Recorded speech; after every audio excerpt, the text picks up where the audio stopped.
Ladies and gentlemen, Dartstream Live in conjunction with Adc Oceania present to you live from the West Bradies in Durack, New South Wales. Adc Oceania Tour Events 7, 8 and 9. Prize pool of $10,000 up for grabs on the weekend.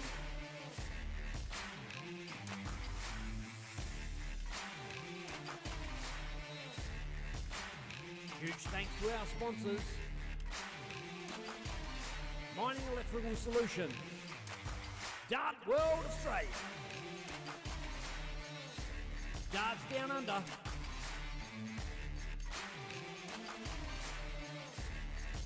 and Windmore, the force behind darts.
Ladies and gentlemen, Dartstream Live in conjunction with Adc Oceania present to you live from the West Bradies in Durack, New South Wales. Adc Oceania Tour Event 7, 8 and 9. Prize pool of $10,000 up for grabs on the weekend.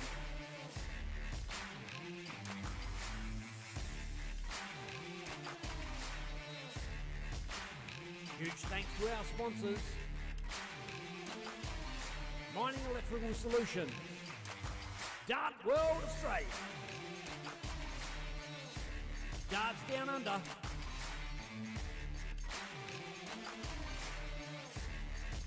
and Windmore, the force behind darts.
Ladies and gentlemen, Dartstream Live in conjunction with Adc Oceania present to you live from the West Bradies in Durack, New South Wales. Adc Oceania Tour Event 7, 8 and 9. Prize pool of $10,000 up for grabs on the weekend.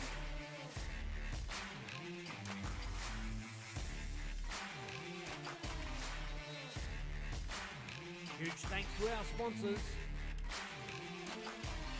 Mining Electrical Solutions, Dart World Australia, Darts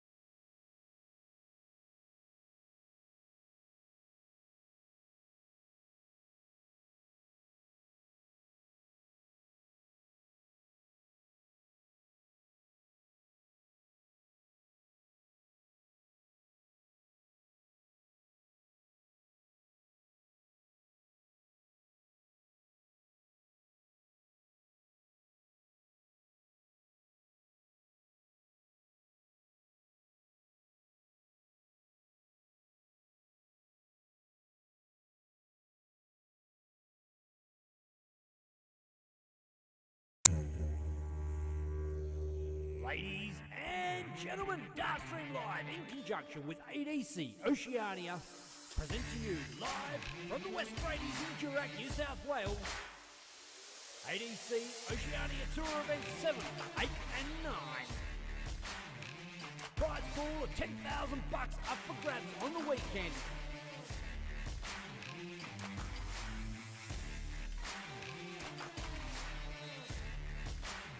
Huge thanks to our sponsors. Mining Electrical Solutions, Dart World Australia, Darts Down Under,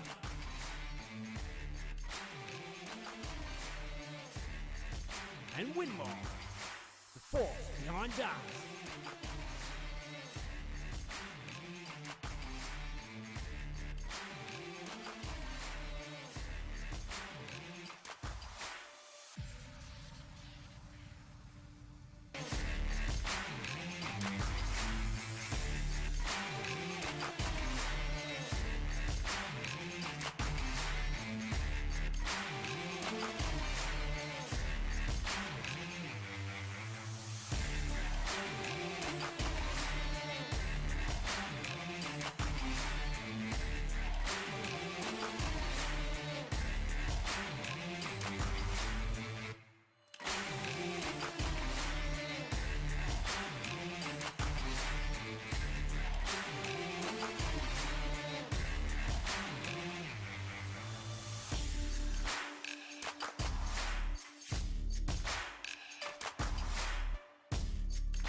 Ladies and gentlemen, Dartstream Live in conjunction with Adc Oceania present to you live. G'day ladies and gents.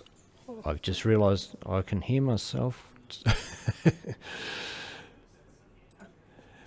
That's way better.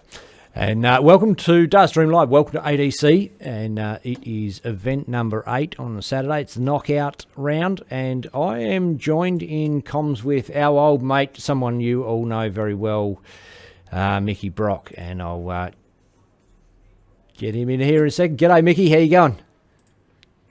Yeah, g'day Ben. Good evening, viewers. What a fantastic day and a half of tungsten we've had. It's been absolutely scintillating. One thing we can promise was we come to you live from West Tradies, wherever you tuned in around the globe.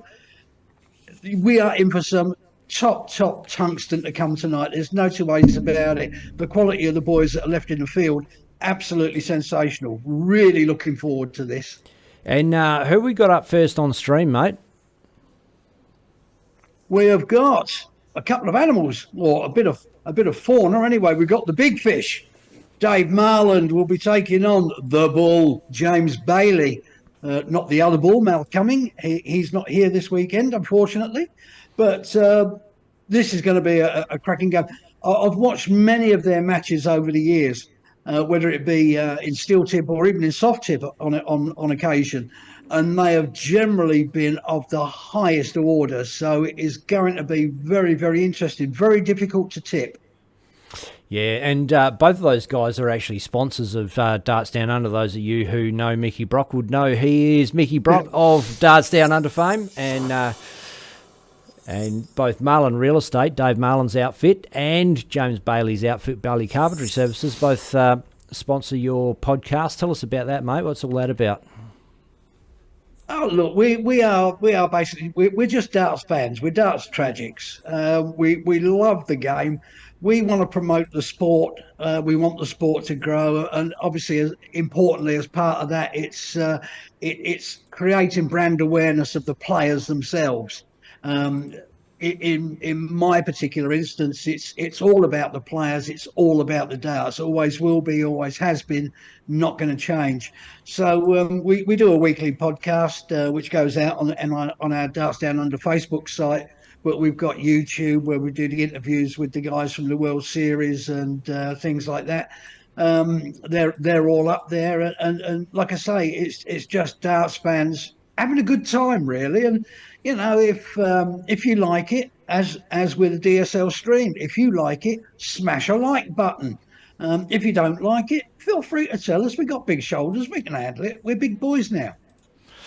Absolutely. And just having a look through some of the results here, just trying to get these up on screen for you dart fans, but it's not happening for me. So we'll can that if we can. Oh, maybe not. Give that a minute to hopefully can itself.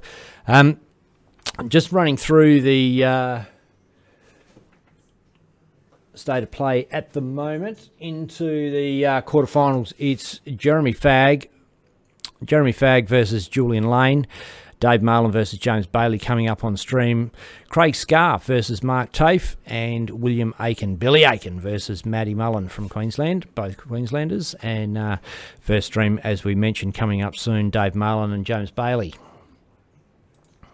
Yeah, look, you can say it's the usual suspects, but obviously they've earned the right to be there. And pick a winner out of any of them. I suppose you'd have to lean towards Jeremy Fagg at this stage, because he has been in cracking form, both in Geelong and here. Obviously losing in the final last night, 6-3 to Robbie King after taking a 2-0 lead. Again, he feels his darts are just going that little bit high today, and he can't explain why that's happening. Normally, if he misses, he's on the wire. But his darts are actually going a little bit high today, and he's trying to adjust to that. But if you were a betting person, of course I'm not when anybody's looking anyway. I would lay money on Jeremy Fagg being in the final again. Yeah, look, tough contender, Jeremy Fagg. Final last night, Robbie King took him out. And but look, you have a look down that list there. Jeremy Fagg, you think's going to beat Julian Lane. Dave Marlin, James Bailey, pretty even money. Maybe David be the favourite there in New South Wales. Craig Scarf, Mark Tafe. What do you make of that one? Well, that's going to be an interesting one. Tafe came up from down Wollongong way today to play in this, and he's got to get back to Wollongong. He probably wasn't thinking he was going to go this deep into the tournament because it's his mother's 70th birthday party this evening, and they've got to be back there for 8:30. So if Tafe is going to make through to the semis, then he's going to want to dispose of Scarfy pretty damn quick. But a very, very dogged player is Craig Scarf, so it will be. That will be a tough one. I think I can see that one going to a last leg decider. Yeah, yep. And speaking of previous engagements, I've actually got a darts wind up tonight. So another one. I know it seems like it happens every week. Pretty much has been for the last few weeks. And so I'm hoping that we get through this in time to get there. But shouldn't be too much further away for a start here. I see Jeremy Fagg has begun, and Craig and Mark, so they may be waiting for a call from me to get started. I've sent a message. No one's bloody reading my messages, so don't know what to do there. We're all ready to go, waiting for them to get the scoreboard up, and we'll be good to go on the stream board.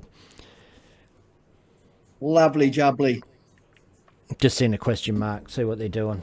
But in the meantime, let's have a little bit of the Muppets, bit of old school. Ladies and gentlemen, please welcome your host, Kermit the Frog. With our very special guest, Ben Hunter.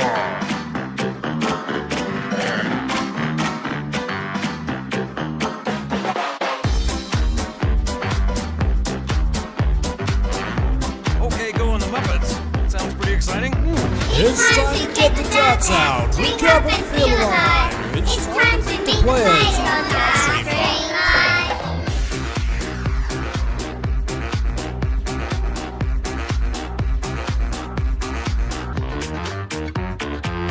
It's time to hit the dartboard, ramp up to overdrive. It's time to make the pink bits on Dartstream Live.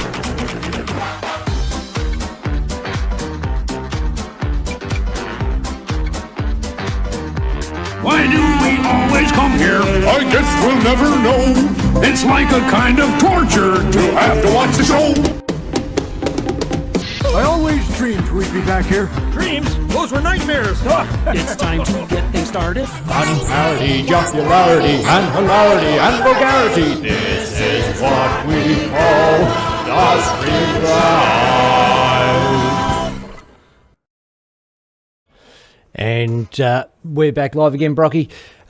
Still the game's waiting to come up. Not sure what the issue is there at the venue, but surely they're not too far away. Let me just I can have a sneak peek over here, and I can see them warming up there, so can't be too much further away.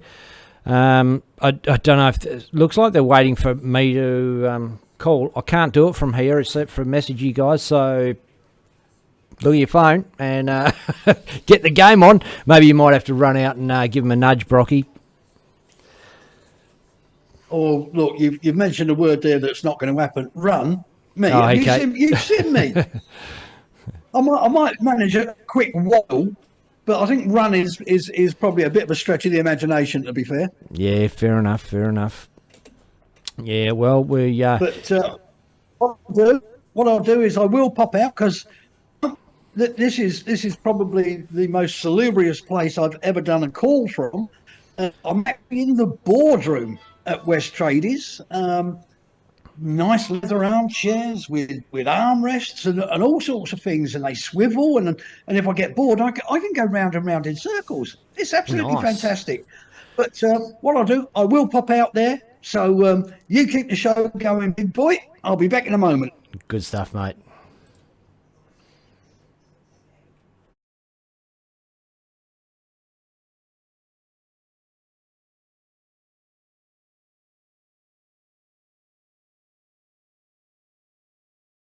Ladies and gentlemen, please welcome your host, Kermit the Frog. With our very special guest, Ben Hunter.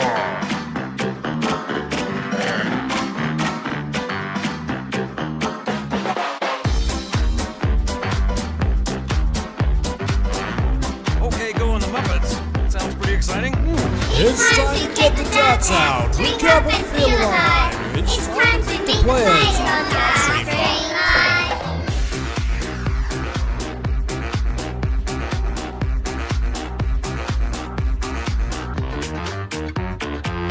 It's time to hit the dartboard, ramp up to overdrive. It's time to make the pink bits on Dartstream Live.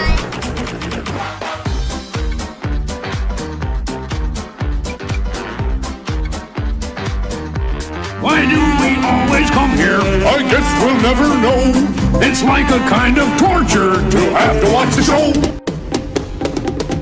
I always dreamed we'd be back here. Dreams? Those were nightmares. it's time to get things started. Fun, parody, jocularity, and hilarity, and vulgarity. This is what we call the Stream Live.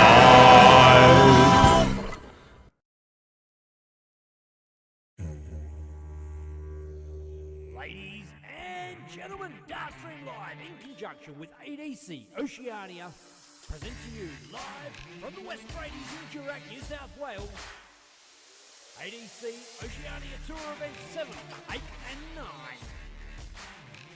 Prize pool of $10,000 up for grabs on the weekend.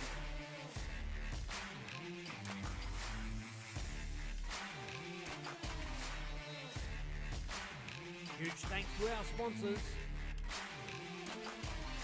Mining Electrical Solutions. Dart World Australia. Darts Down Under.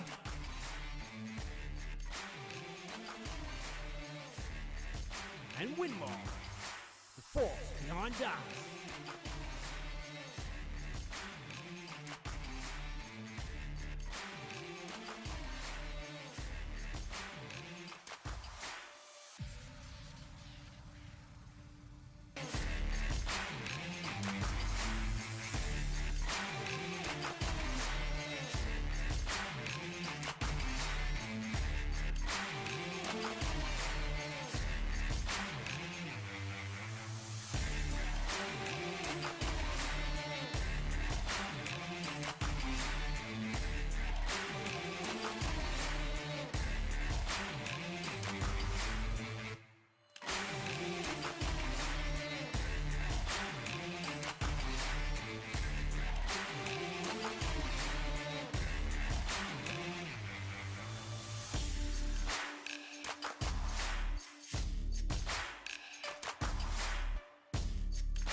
Ladies and gentlemen, Dartstream Live in conjunction with Adc Oceania present to you live from the West Bradies in Durack, New South Wales.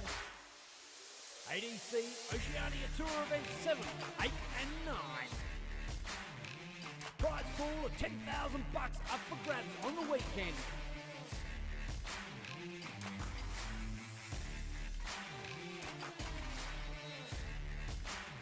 Huge thanks to our sponsors: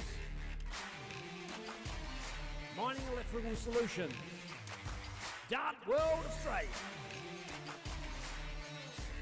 Darts Down Under,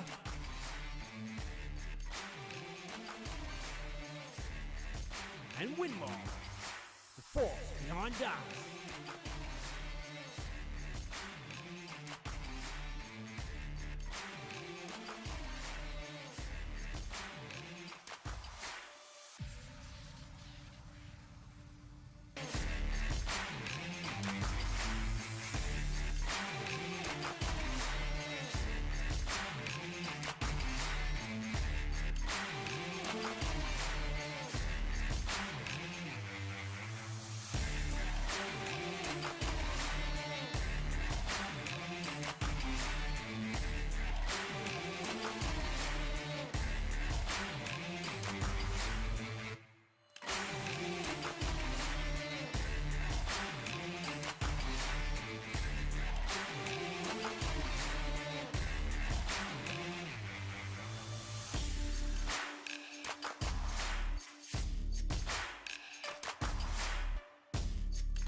Ladies and gentlemen, Dartstream Live in conjunction with Adc Oceania present to you live from the West Bradies in Durack, New South Wales.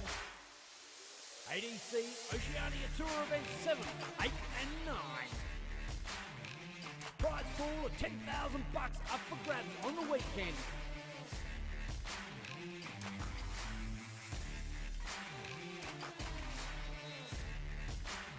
Huge thanks to our sponsors: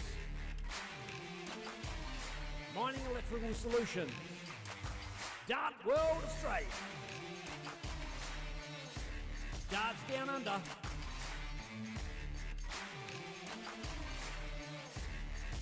and Winmore, the force behind darts.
Ladies and gentlemen, Dartstream Live in conjunction with Adc Oceania present to you live from the West Bradies in Durack, New South Wales. Adc Oceania Tour Event 7, 8 and 9. Prize pool of $10,000 up for grabs on the weekend.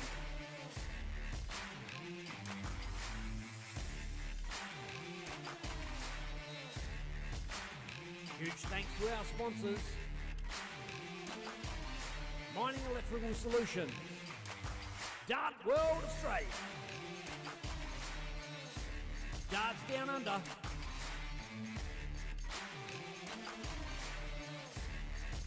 and Winmore. The force behind darts.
Ladies and gentlemen, Dartstream Live in conjunction with Adc Oceania present to you live from the West Bradies in Durack, New South Wales. Adc Oceania Tour Events 7, 8 and 9. Prize pool of 10,000.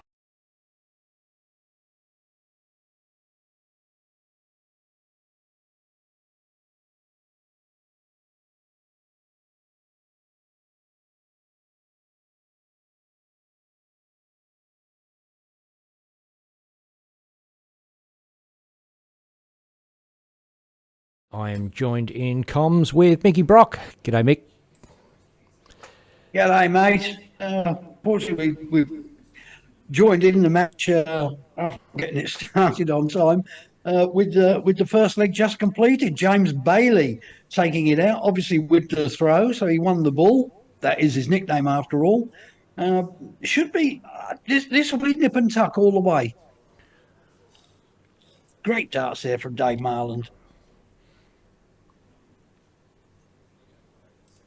James not responding as he would have liked, just a 60.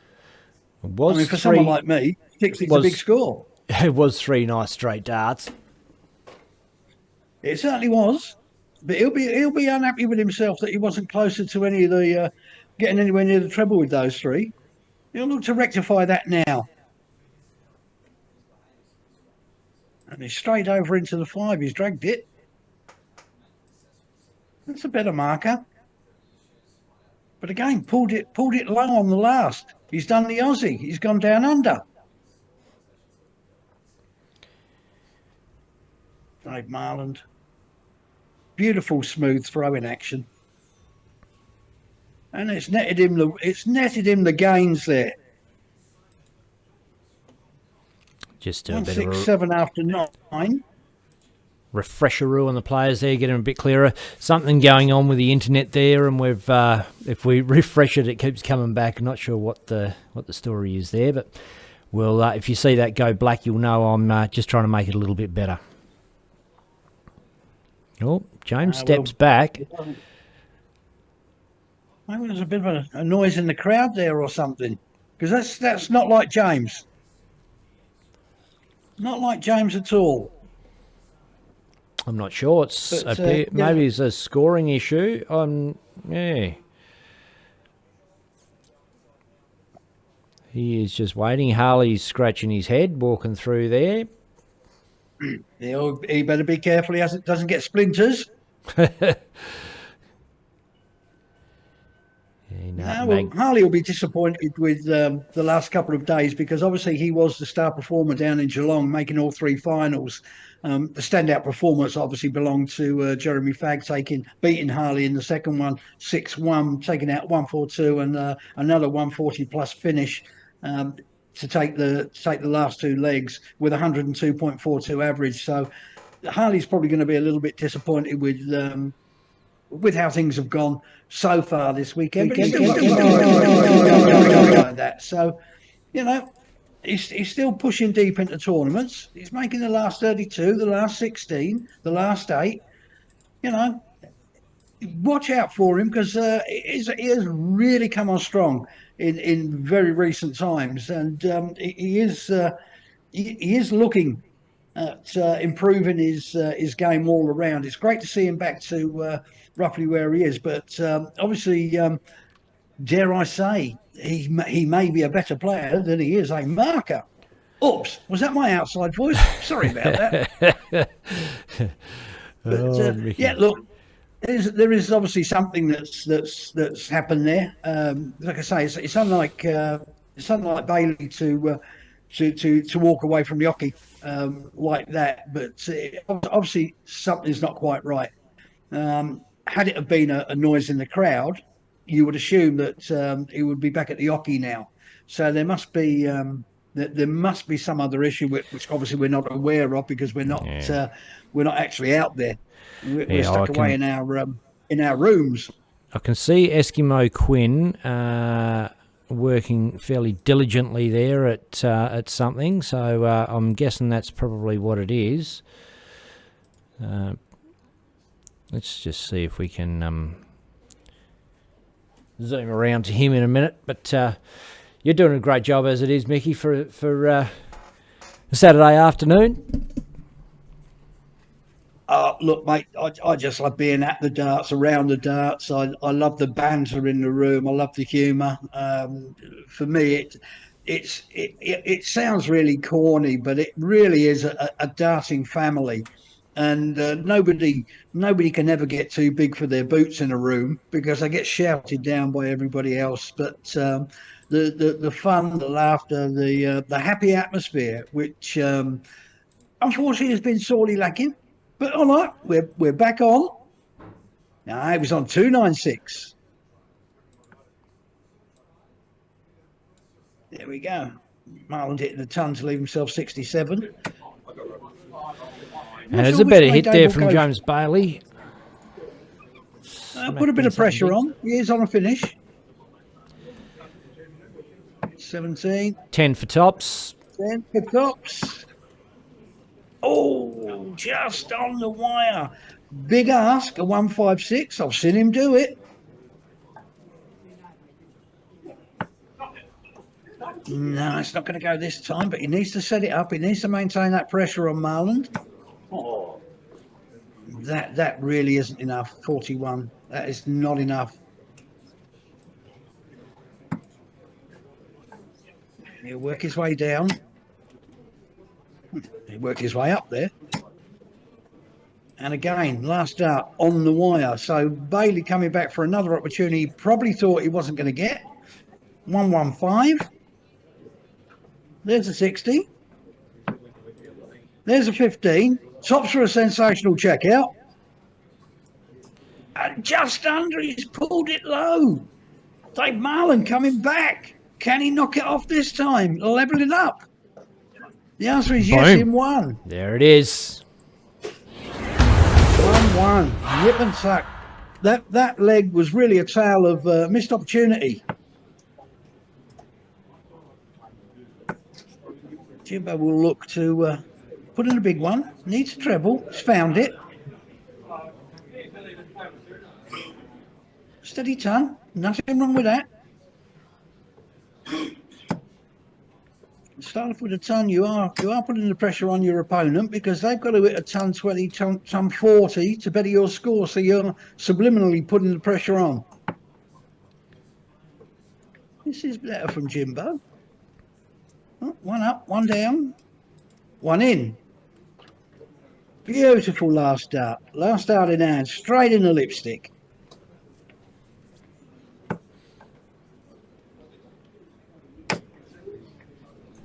And this is what back-to-back tons will do. Dave Marlin needed 140 just to keep pace. Not finding it. Bailey able to put a bit of clear distance, a bit of daylight in between the scores, but he slipped over into the 555. He's come down. 54. Still 140 up.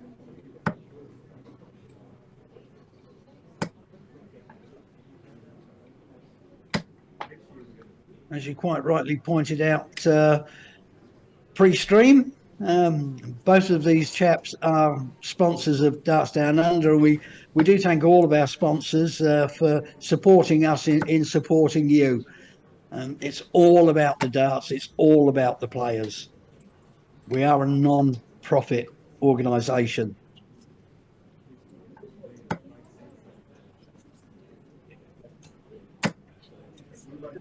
That's better from Marland. Much better. Ton 40. Nudging James Bailey on the shoulder, tapping him and saying, I'm still here. Great first dart. Got to come down. Oh, he went across. 135. It was a 135. Leaving himself double six. Not a WC left often. Dave Marlin with the 156 this time. Needs another one of those. It's dipped under. Set it up. 85. Leaving himself 71. James Bailey, you would fancy to take this? Boom. There it is. He has got it. That's an awkward double for a left-hander. It obviously favours a right-hander, which is quite strange when you think that one of the most, or two of the most favourite doubles are 16 and 8, which right-handers go for. But strange leave there from James, but paid dividends. Sneaking little 81 from Marlon, kicking off leg 4. All legs going with throws so far. Yeah, I think that's a very good response from young Mr. Bailey. 121, puts himself 40 points in front.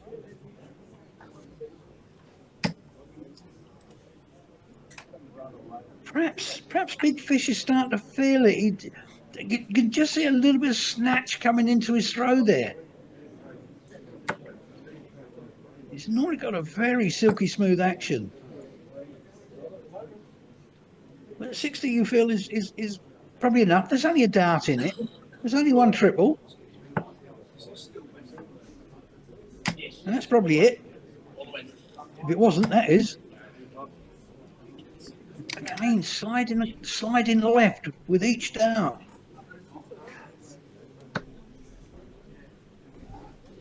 Beautiful first dart from Bailey. It was that first dart was begging to be joined.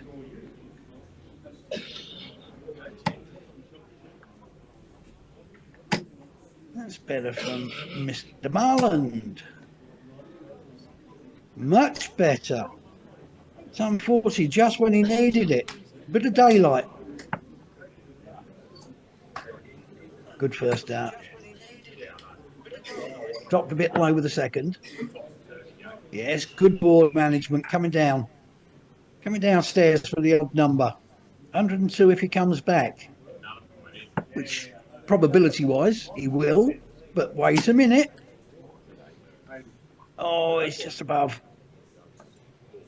There's 80 score, 72 left.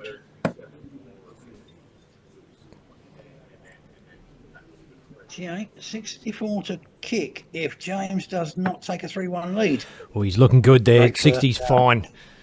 2, pretty, double top. And boom, bang, there it is. James Bailey, 102 out to take it to a 3-1 advantage over Dave Marland. This is Bailey Carpentry Services versus Marland Real Estate. Head-to-head. Yes, you have to thank your mother for the rabbits for that finish, pulling it out when the pressure's on. That's what it's all about. And that all stems from the good ball management with the previous visit. Look, and he had a really good chance to beat Robbie King in last night's semi and didn't quite get there. Robbie gave him plenty of opportunities, and then Robbie absolutely tore it open against Jeremy Fagg in the final. It felt like if Jezza had the opportunities that James got, he probably would have taken him. But to Robbie's credit, threw the right darts at the right time when he had to, and brought out the win. Shout out to everyone Well, that's he did, watching I mean- us. Sorry, shout out to everyone that's watching us on Jeff, Facebook there. Jamie Liddy, Bailey Jacobs, Grey Bags, Jackson Davies, Laurie Preston, Dave Miller, Seamus Lynch, Vic Headland, Clayton James Collins, and everybody else that's watching us there on Facebook. Don't be afraid to say hello in the comments, and we won't be afraid to say hello back. Oh, yes, we will. Well, a little bit scared. Only joking. There are some big, scary dart players out there. But then again, when you're my size and stature in life, everybody's big and scary. Jimbo, with the walk in this one and the break, Dave Marlin really needs to set this one up. Really needs to hit the big score this one.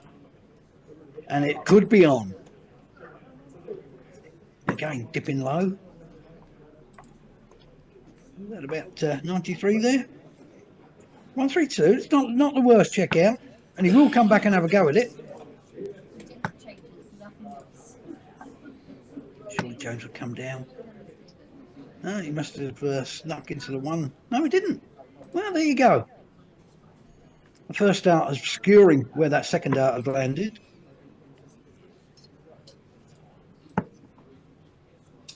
It's 57, got it. Oh, so close on the wire. Needed the ball. What a way to go. 25-57 ball. 90 left. Oh, he slipped into the 111. That's unfortunate. That's unfortunate. 27 scored. Dave Marlin will go 988. 88 to break back. 4. He's inside again. Giving James Bailey another opportunity. 70 to boot.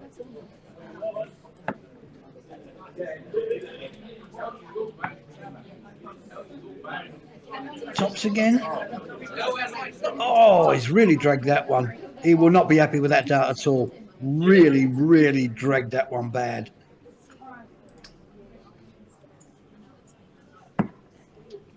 Marlowe double Dave four Barnes is first actually dart on outside, double two. inside double 1 now. And he's just on top. James Grazed it. comes He's back. bruised them. 10.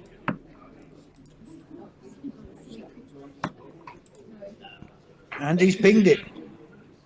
4-1 lead. There's only one break in it though. Marlon with the walk in this one. You feel he really has to win this leg and start to wrestle the match back. If it goes 5-1 down, it's very, very difficult to see where James Bailey would go wrong. But Marlowe's a very seasoned, wily campaigner, as is James Bailey. And again, that first dart begging to be joined. Absolutely begging to be joined. Beautifully placed. But can't find another treble.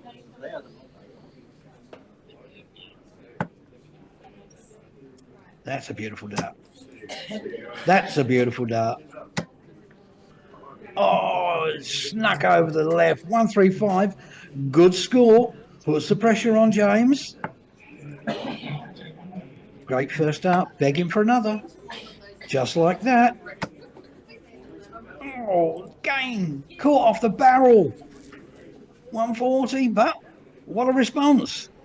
I feel like James with his defeat last night has really got something to prove to everybody out there tonight. He's playing like a steam train. He's just shunting everyone and everything aside. I refrain from calling him Thomas the Tank Engine on account of him being bigger than me. But Dave has really, he knows himself. He's got to hit the biggie here. Well, yeah, it's a good score, but you feel not probably not quite enough.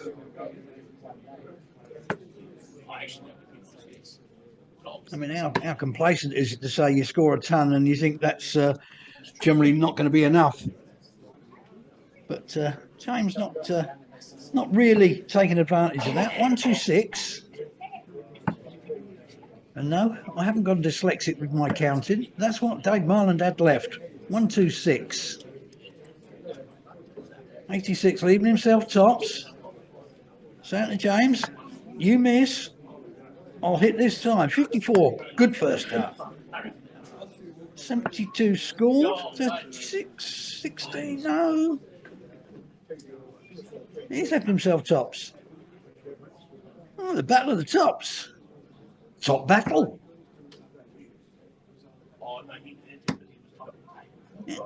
That's more the Marland we've become accustomed to over the years. First one a little bit high, and then work his way down with the second. 4-2, still just the one break. Bailey with the walk. Straight into the lipstick. Again, begging for another. Not finding it, clipping off the barrel again. Still steady ton, can never argue with it. That's more like Dave Marland. But again, that second dart, you saw that snatch in his arm. You saw the late release. Hence he dragged the dart down. Well, these guys are accustomed to be in this situation, but end of the day, pressure can get to all of us. 83 from Jimbo. What's the Marland response?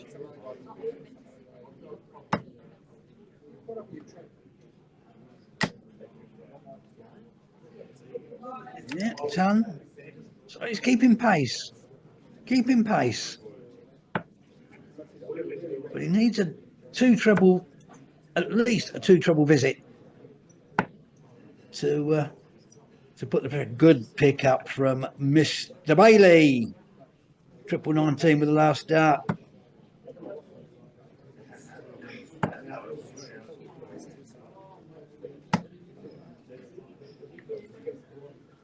I think Dave has done the same.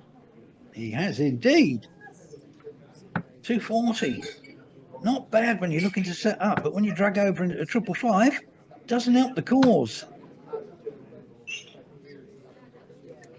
95 scored. Yep, 145 when he comes back.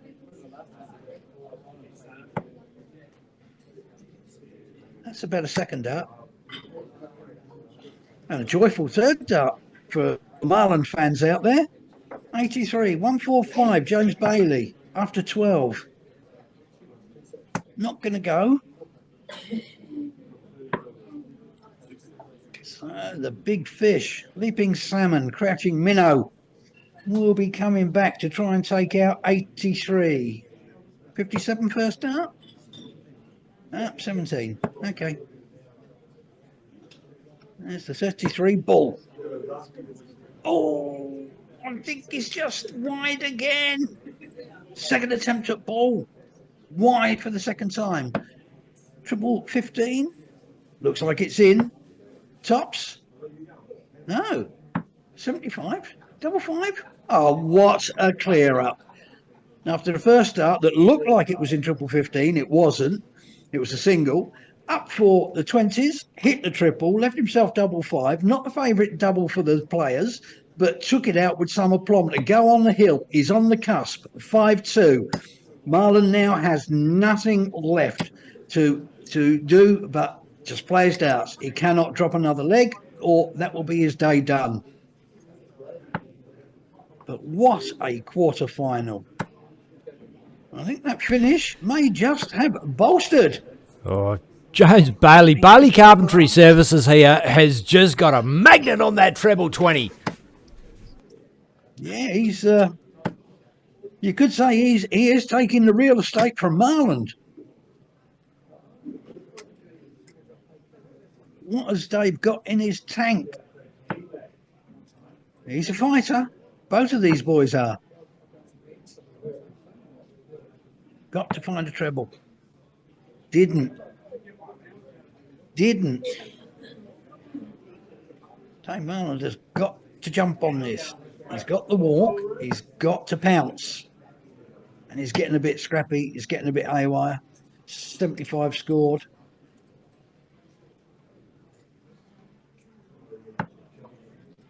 It certainly looks like James Bailey has gained the ascendancy. And finding the treble again with the last dart. It almost feels like you know, 1 treble 20 doesn't seem like a very good throw. But it's 100 on the board. It's a fair enough dig. He's 5-2 up. Yeah, it's. I mean, we've become so accustomed to seeing these players at such a high standard that they get a ton, which most of us would be proud of, and it's almost like water off a duck's back. It's a ton, which is very weird. Dave has got to set himself up here. Feel a 2 treble visit is required. Not happening. He'll stay up there. Sneaking over into the 5s again. So James Bailey, if he takes out a 1-6, well, he's not going to. But if he took out a 1-6-1, that would be a stupendous climax to the match. So we have seen some quality tungsten here from these 2 lads. Yeah, that's not helping Dave's cause at all. 2 single 5s. 3 single 5s. And you can see the exasperation on Dave's face. And Mr. Bailey to pounce. Tops for the match. Oh, he's snuck under. Double 10 if he comes back. Dave Marland, 115 checkout required. Well, 96.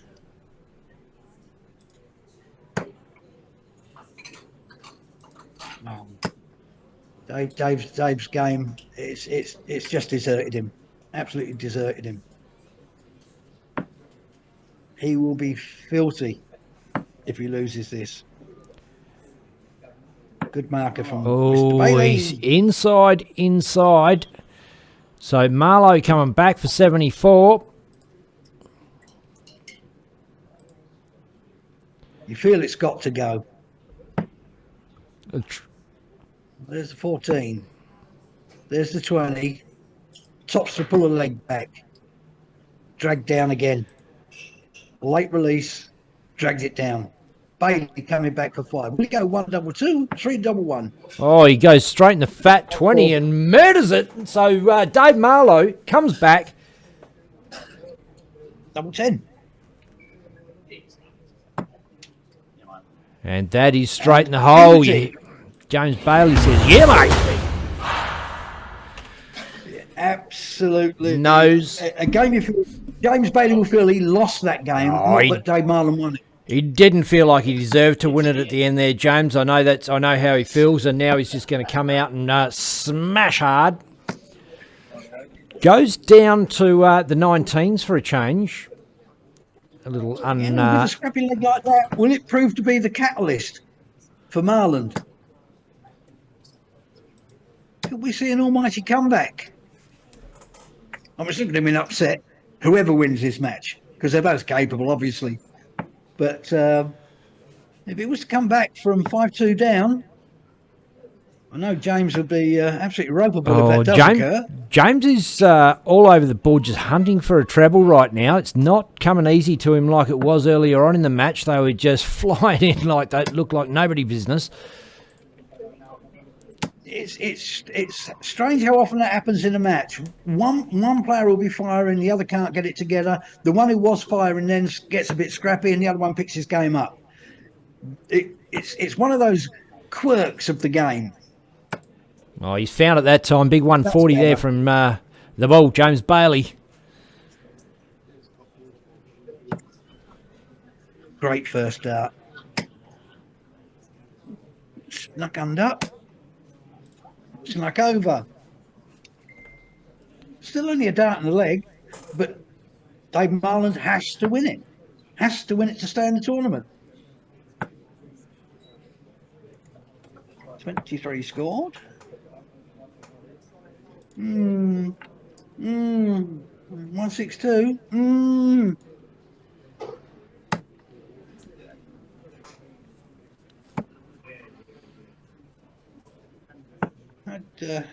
Had James gone for even a single 20, he would have had a shot out. He needs to set it up, and he's dragged that one into the small 5. Low again in a 20. And again over into the 5. So really not capitalising. Look, he's still looking fairly good for this leg. Visit. Yeah, it depends what happens with Marlo here, but... Yeah, I think it's, again, the old steady tongue. Yeah,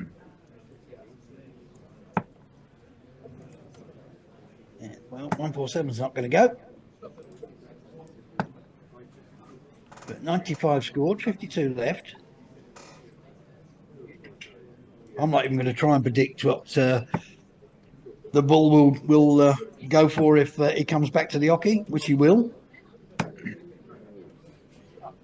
Yeah, 43, not enough, 73 left.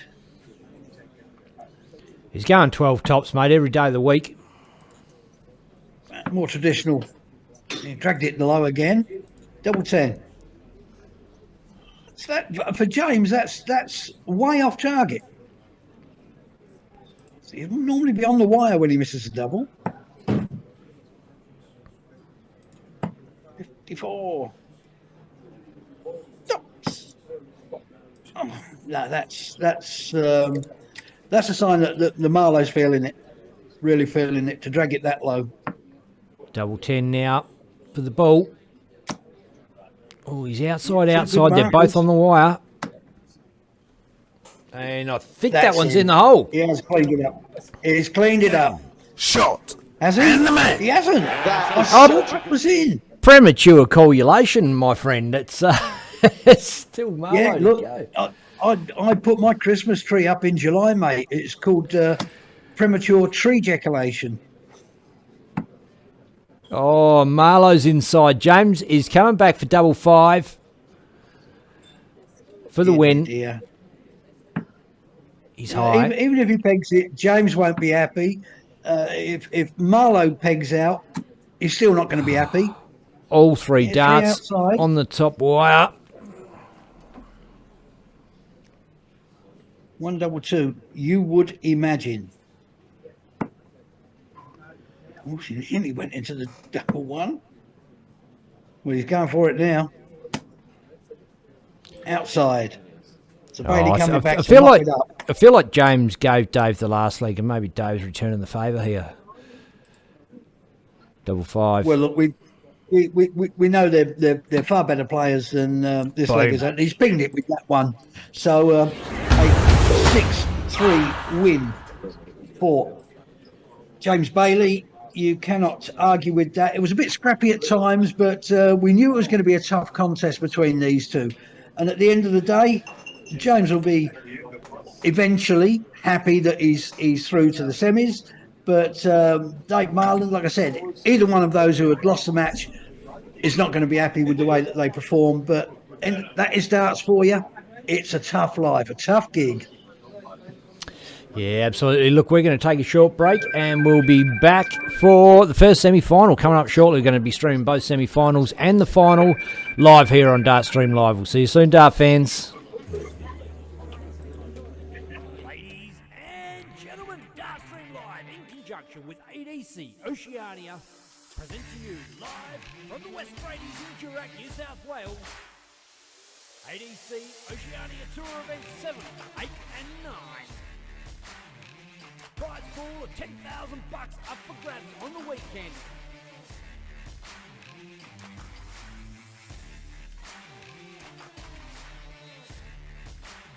Huge thanks to our sponsors. Mining Electrical Solutions. Dart World Australia. Darts Down Under.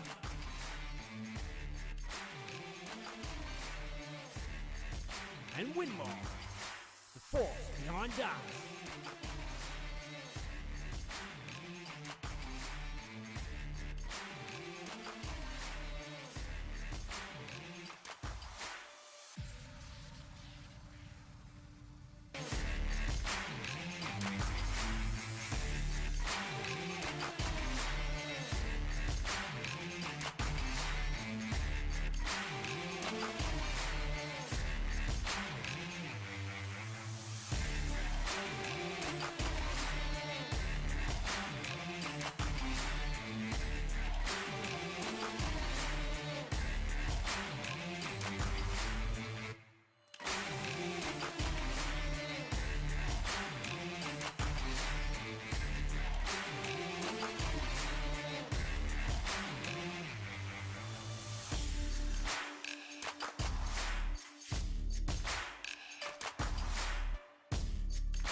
Ladies and gentlemen, Dartstream Live in conjunction with Adc Oceania present to you live from the West Bradies in Durack, New South Wales.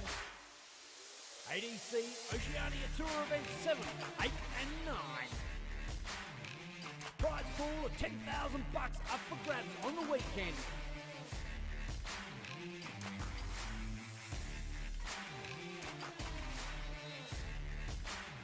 Huge thanks to our sponsors, Mining Electrical Solutions, Dart World Australia, Darts Down Under,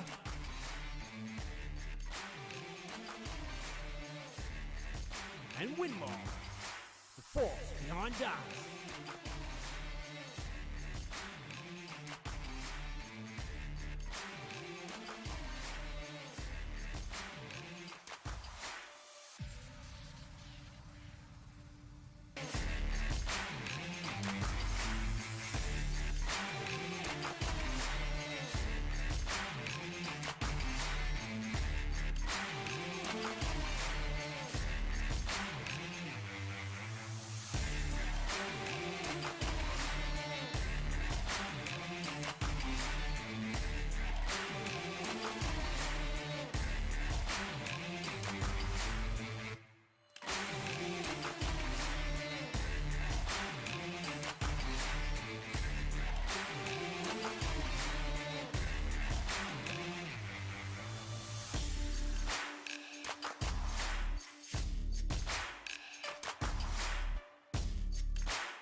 Ladies and gentlemen, Dartstream Live in conjunction with Adc Oceania present to you live from the West Bradies in Durack, New South Wales.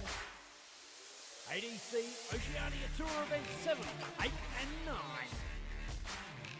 Prize pool of $10,000 up for grabs on the weekend.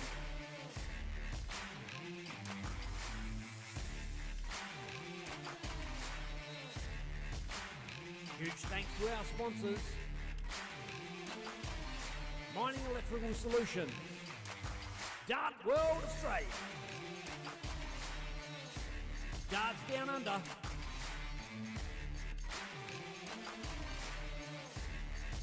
and Winmore, the force behind darts.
Ladies and gentlemen, Dartstream Live in conjunction with Adc Oceania present to you live from the West Bradies in Durack, New South Wales. Adc Oceania Tour Event 7, 8 and 9. Prize pool of $10,000 up for grabs on the weekend.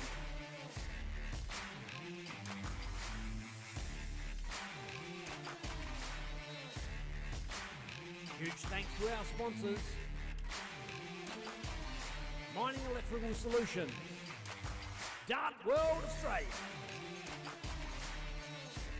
Darts Down Under.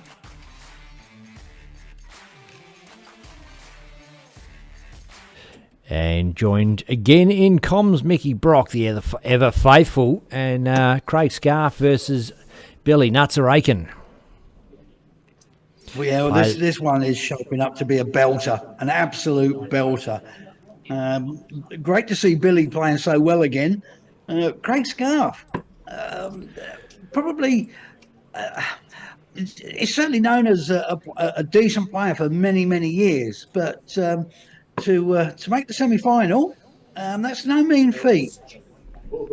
Absolutely. And I think Scarfy has won the ball. Perhaps not. No, it's looks like Billy. Oh no, it's still going. Still going at it. I thought he had the inner. Well, it certainly has now. So getting back to what we were saying, I think Scarfy has actually won the ball. Yeah, you're right. You just a bit of a fortune teller, mate. Oh, give me the lotto numbers. That's a very confident first dart. Very confident second dart. And coming down.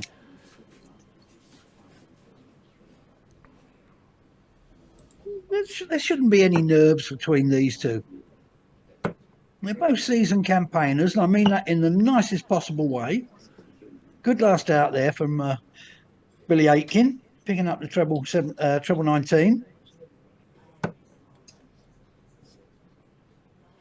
But Scarf in and around the lipstick. He's now come down. He's found a triple 19. That's about 96 scored there. Yeah, good little gap opening up.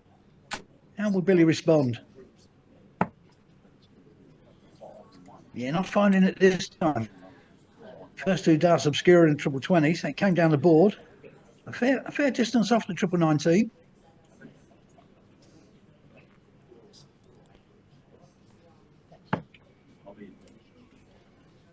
First slack dart we've seen from Scarf.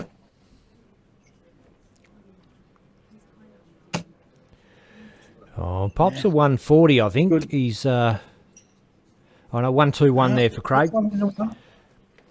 Yeah, first one he pulled right, but he made up for it with the second two darts, obviously. Yeah, Billy there. Well, you can hear him in the background there. He's egging himself on. Billy, come on, he says. Get him in there. You get to this stage of a tournament, the semi-finals. It's not where you want to go out.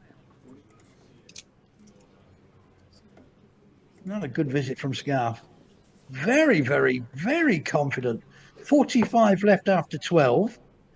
Billy Aitken back on 290. This will put a dent in it. Needed another treble. So Scarf has got at least 6 from here if he requires them. 13 for 32. 32. He might have blocked his view. He's moved across the hockey and gone inside. That's always the issue. Always the danger when you have to shuffle across. But Billy can make a dent, but he can't peg out, obviously. If he does, I'll start calling him a magician. For the first player in the world to peg 190. I reckon.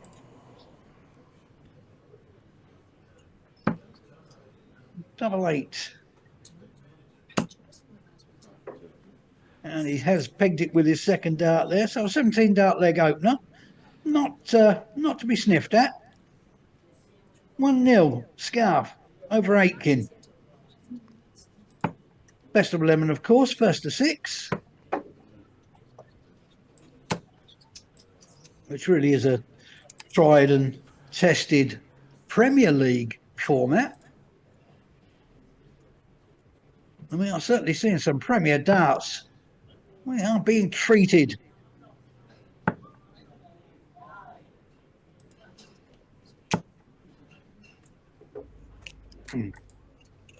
Not what you would have expected there. Not after that first leg when he's finding triple 20 with monotonous regularity. That's better from Billy Aitken. That's even better from Billy Aitken. Some 40. Have some of that. Thank you, mother, for the rabbits. That looks to be just below. It's obscured, so he's come down for the 19s. That's obscured. And he slipped into triple 7. 60 scored. Billy Aitken needs to stamp on this. He needs to jump all over it. And of course he does. This is beautiful. 140, Dave. I thought we were in for our first max of the evening. But unfortunately not. 161. Lovely check out if you can do it. The 12 darter would be lovely to watch. Not if you're Craig Scarf, of course. Yeah, good pick up last dart. 97. Billy, minimum 6 from here. Just maybe a little bit too much adrenaline with that first dart. 8-3. He didn't. He was. I think he was going for the triple 17 there.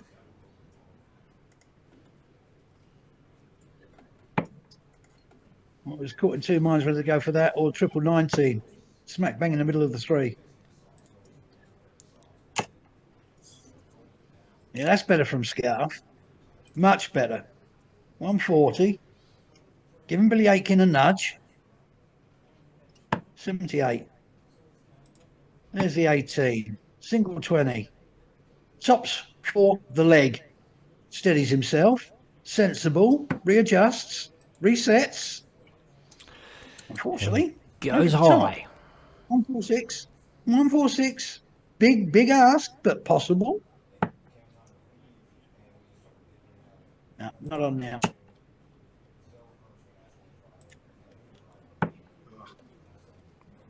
Maybe tried a little bit too hard with that throw. 31 scored. So Billy, back for tops. 16 dart leg wouldn't be shabby. Boom, there it is. A 16 dart leg isn't shabby. Levels in up, one apiece. 17 dart and 16 dart. Good standard. Very high standard. I do believe we are getting to the point where if these days with the way players are going, we get to if you're not pegging out in the 15 to 18 dart range, you've lost a leg. Beautiful to watch. Poetry in motion. Unlucky there, one on the floor. Doesn't help the cause. Still no big damage done there. Scarf, a much more methodical player. Goes his own pace. Won't be rushed. It certainly pays dividends.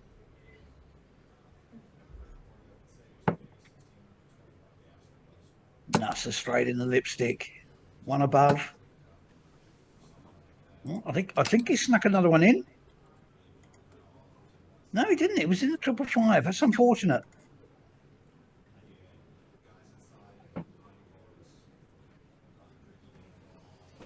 What will Scarfy do? He will do a lot. No, it's another just one that 55. snuck over. Only 55. Second dart looked in for all money. Obviously dip below. That's a nice start. Yeah, went chasing the trebles around the board.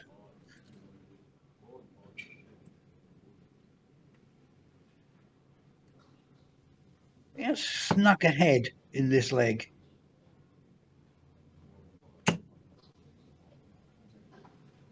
Must find a treble.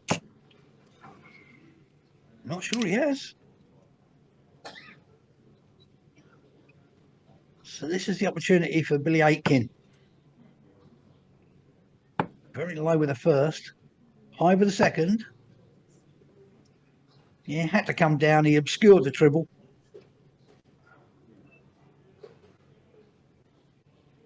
Second semi-final coming up after this. Jeremy Fagg versus James Bailey. One to watch. A couple of Queenslanders going hard at it. There'll be fireworks in that one, without a shadow of a doubt.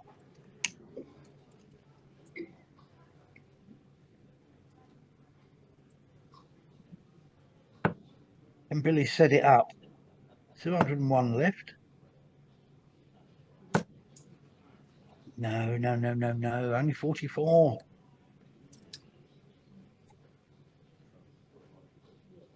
He would have felt he would have been leaving himself at least a 3-dart shootout there.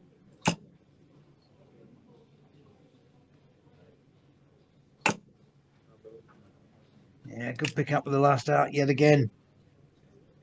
Scarf very consistent with his last dart.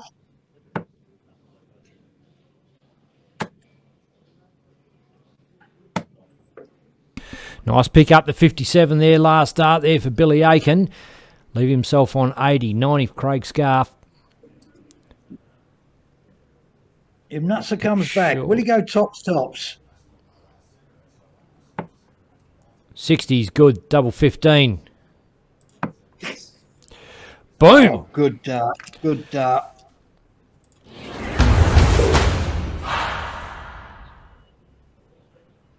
Makes a 2-1 lead. Legs going with throw. So far.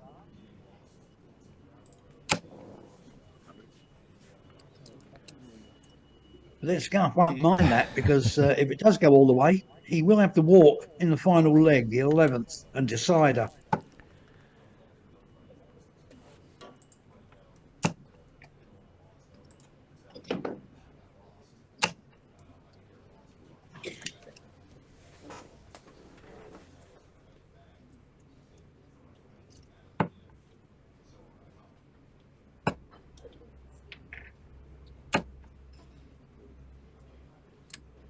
There are times, unfortunately that wasn't one of them, but there are times when there aren't enough words. You just have to sit back and admire the artistry on show.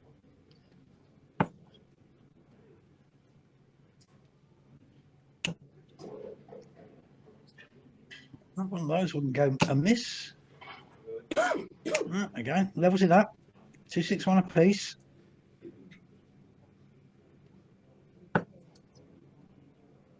You've never spent any amount of time in Nutzer's presence. Yes, he has some wonderful darting stories from across the years. Really funny man. Scarfy, I think it's probably fair to say, is a little bit more intense. But again, third dart eludes the treble. Oh, a lot of funny stories have happened in tents as well, Brocky. Dad joke. Look, I could tell one, but we'd be taken off air. I'm just not that sort of boy. But Scarf coming back, 1-2-1. Not the easiest of checkouts. He's going to chase around the board. 51 ball. He's dipped low. Probably go back up. Yeah, 57. 64 left. Billy Aitken. What can he do here? 19 for 96. He's 36. 20, that is, of course. Oh, he snuck over into the fives. That's unfortunate for Aiken.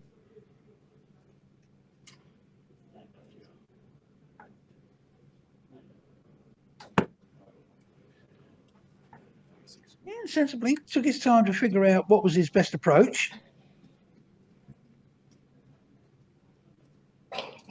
Obviously, it didn't work out quite the way he expected, but 64. Another one of those, or an 8. 32 to pop. Oh, inside, long way off. Inside again, but he's left himself 16. Billy Aiken, 79 to clean up. There's the 19, single 20. Tops. See, this is something that younger players should take a look at. He didn't rush into that third up. He took the time to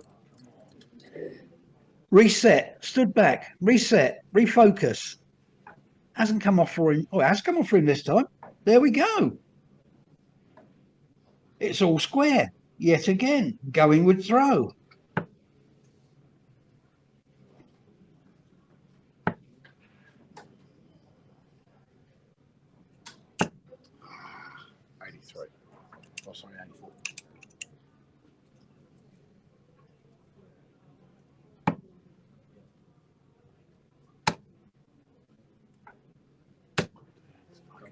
Oh, that's it. Nutzer is warming into the game. Nice ton 40 there. What is the scarf response? Looks a little high. Getting higher. Kane eluded him this time again. Becoming accustomed to scarf hitting at least one treble per visit.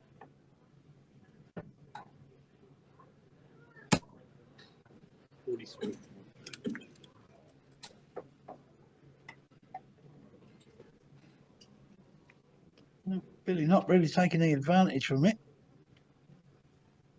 Only a dart in the leg so far. One treble will put you on par. There it is. Dragged low again. Well, when the first dart goes in so beautifully, it's begging for a mate to join it. But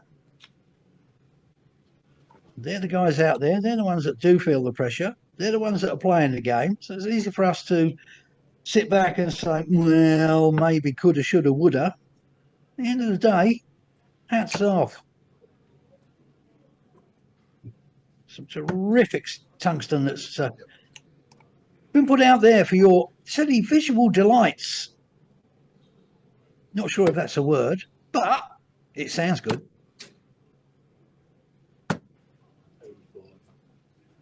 Yeah, Billy a bit raggedy there. Still pegged 85, so not the worst of visits. But scarfing again. 57. No. And go back up. Went over for the 54.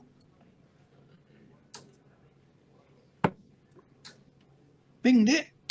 Leaves himself double 12. He will be coming back. The best that Billy could do was put the pressure on, and he certainly has. So double 12 for a 3-1 lead, 3-2 lead. To go on throw again.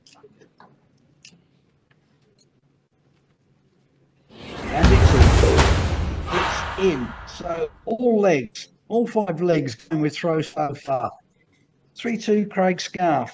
Turning into the battle we thought it would be. Yeah. Billy coming back in this one with some vigour. 177, the closest we come to. Oh, it's only 132. I thought he'd pinged a 177. There you go. My old eyes do deceive me. Looking good for the 180, and he's just barrels it underneath for a 140 there. Craig Scarf. And look, he's got the upper hand here on Billy Aiken. 3-2 up. Smashes in a 140 to open the leg. Well, he's effectively stolen the darts here. If he can just take one treble, at least one treble in this visit.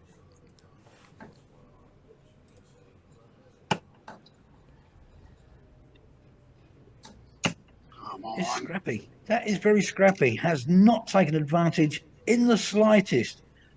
Advantage, Bill Aitken, even at 309. Good first dart. Looks like a good second dart. And I think he's snuck over into the 3 with that one. No, he did get the 133. Unfortunately, he couldn't leave himself finish with that. But he couldn't have done it with a 180 either, I don't think. Yeah, he could have, I suppose. Nah. Yeah, that's a loose visit. Loose visit there from Scarf.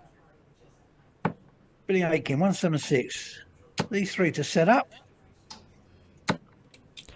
Look, it's only 3 straight ones, but he has effectively wrestled the advantage back in this leg.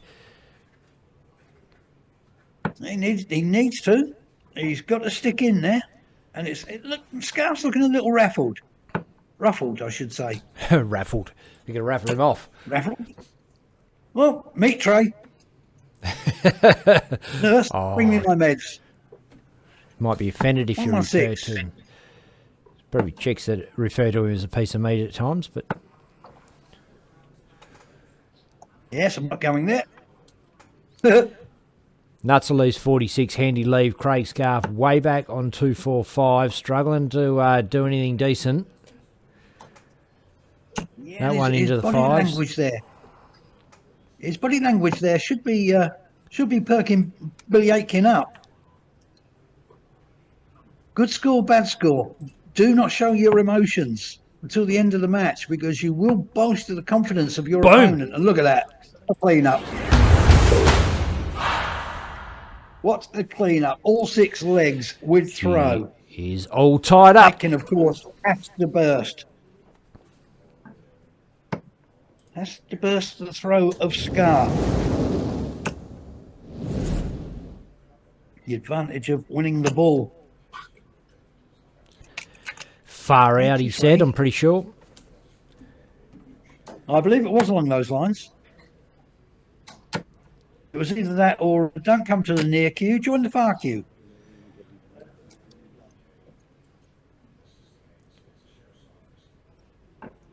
You're brave, man. You're brave. It's started with a scrappy first 3 darts as Aitken. And g'day to everyone that's checking us out on Dartstream Live, Paul on Facebook, Paul Bithell, Judy Taylor, Warren Ackery, Luke Gray, James Richardson, Mr. Vindaloo, Mel Cumming, the other bull. How are you, sir? Oh, they're talking to each other, not me. Ashley Jenkins. Surely Mel didn't call me, sir. Oh, he's called me a gentleman. Good evening, gentlemen. Good evening to you, Mel Cumming. Ashley Jenkins, Bailey Jacobs, and 18 other dudes. Well, welcome to the stream. I do hope that you're enjoying it wherever you're watching it from around this wonderful rock we call home. Billy trailing a bit in this leg. Needs a big one. Well, you say that every bigger. They're both doing it. Leaping out to a lead. Keeping the pressure on. And that's the thing with darts. If you've got the foot on the throat, you don't release the pressure. Graham Begbie's just jumped in. Congratulations, Graham. New baby born this week. Little beauty. And Darren Pennell says, come on, Billy Aitken. Darren, of course, superstar of the DPA circuit in Australia. Yes, I'm sure he will be joining us at the wonderfully appointed new Pine Rivers Darts Club. 1st, 2nd and 3rd of December.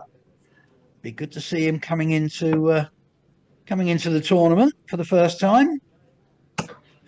I hope I haven't just put the mockers on that.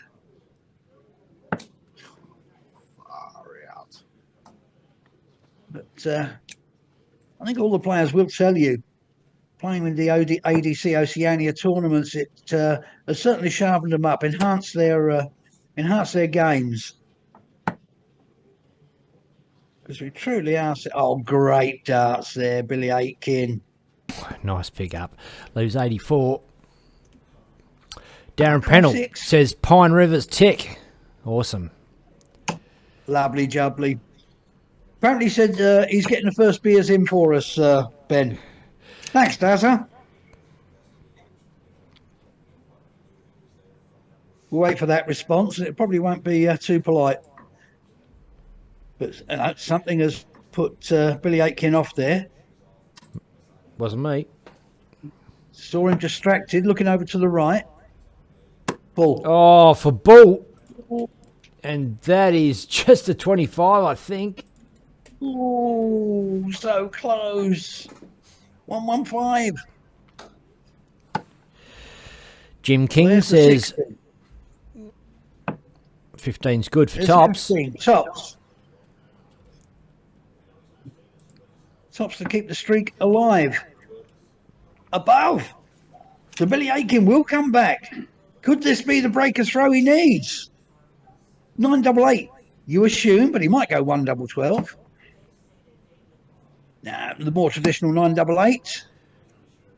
Just outside, grazing the wire. I think it's in. I think he's pinged it. I think he's pinged it. Yeah. So there's the break. Billy with the throw, with the walk in this leg. Look, Could this open is up a two-gap lead. turned out to be a tougher and tighter game than I expected, honestly. I've got to tell you, I thought Billy had probably just romped this in. He's... look, both players are experienced, don't get me wrong, but Billy gets to a lot of tournaments all over the country and plays a lot of darts. Craig's taken it to him. Oh, look, I think... I know it sounds like I'm waxing lyrical, but you come along to an Adc Oceania tournament, you make the round of 32, you've done well. Anything beyond that is an absolute bonus, because the level and skills that these guys and girls have is it's just atmospheric. Not atmospheric. It's astronomical. The way that they manage to maintain themselves, particularly when you're talking pretty much 3-4 tournaments back to back. Very, very difficult. Very difficult to maintain your levels. But Billy finds himself behind in this leg. Scarf looking to break back. And Russell advancing back to his side of the fence.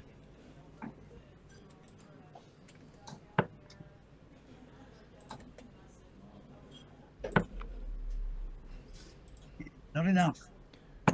Come on. Not enough. Not enough. Players absolutely willing themselves in here. They know how much this... Oh, you can hear how much it means to them in their voice.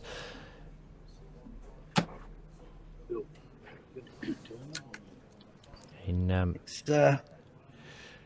it's a brave person. I won't say a brave man, but a brave person who can tip a winner in these games. I mean, you could jag it. I mean, you got a 50-50 chance of getting it right. And I will normally come out on the wrong side.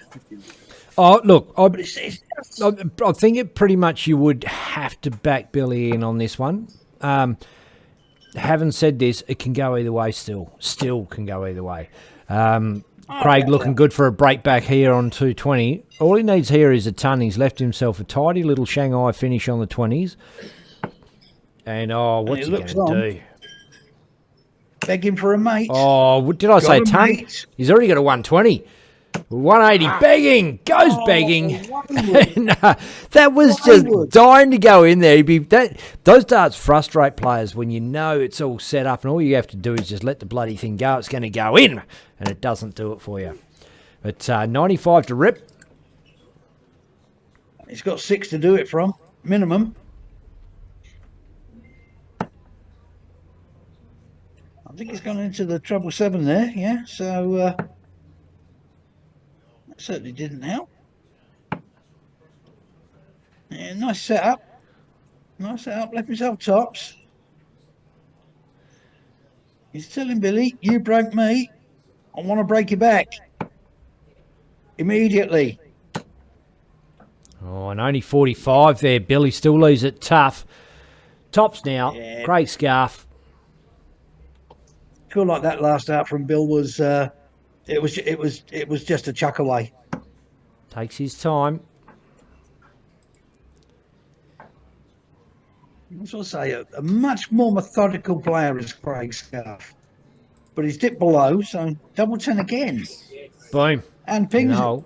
it. Breaks back. Advantage, Craig Scarf. Back to a level Back game, on 4 throw. apiece. And when Mickey Brock says advantage, he means advantage by the way of throw. The guy who starts the game, the guy who gets to throw first, well, ideally, gets to finish first. Well, look, obviously they want to knock it over as quickly as possible, but if it does go to the deciding leg, Scarf will have the walk. Hence, he does have advantage. But Billy Aitken is a wily, I won't say old, but a wily campaigner. Don't you take him lightly at your own peril. Yep. He knows how to dig in. He knows G'day how to to scrap for all he has to. G'day to a couple of mates of mine that have just jumped in. Andrew Fletcher, Dave Hughes. Oh, yeah. Usually, good lad. Choosy. Good player too. Yes. very Both much of them so. are, in fact. Both Andrew Fletcher and Dave Hughes. Good blokes, good players. And Andrew Fletcher was instrumental back in the day for getting some of the big boys on stream for Dart Stream Live. His old man, a former semi-pro player, if not pro. Hit a 9 data on the circuit, I know that. And that looks like a ton We do 40 like there to for talk about Scarfy. dynasties. Yeah, lovely 140.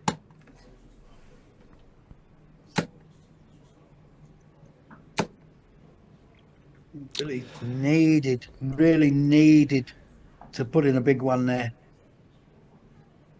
But again, he's only 21 behind, so it's not a mountain. All depends on these 3 darts. Get it further away.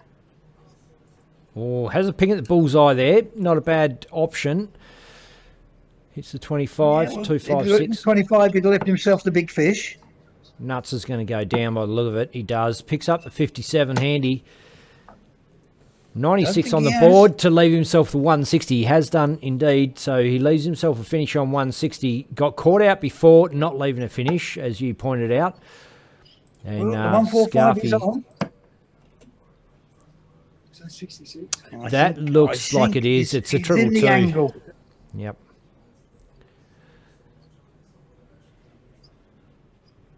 He asked the question. And 72 on the board, I think. Leaves 73. Yep.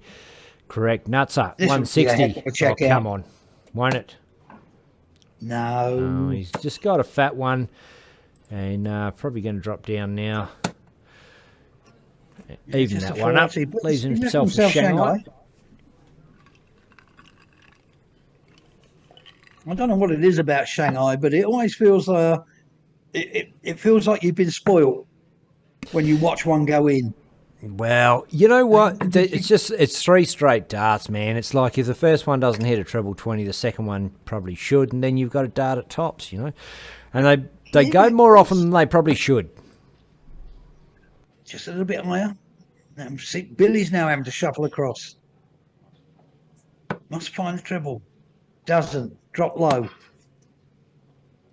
Oh, but how's about Picks that up for the a tops pickup? just to let us know. Maybe he thought that one was in. I don't know. I think that was a bit of smart thinking. And Scarfy making up his mind which way he wants to try and take out the 37 to go back in front. He's got the 532 again, double 16. Way inside, double 8. Outside. So that last out from Billy Aitken, taking out the tops to leave himself tops, could prove to be an invaluable dart. And there we go. Wrestles it back again. Another break. So Billy will be taking the walk for the match. Or we go all the way. It wasn't immediate break back last time. And the occasional black screen you see in there on the players out there, viewers, is just to look. They're having a few internet issues there, a bit of lag, and it's going to the lowest common denominator. Fortunately, the board's taken precedence, so we've got a nice clean board, darts in the board, and if you're watching potatoes throw darts, well, nothing new, is it? Look, we always want to see the pin-up poster children of the darting world of Australia and New Zealand. And there's two fine young specimens go battling head-to-head in Craig Scarf and Billy Aitken. Fine fellows.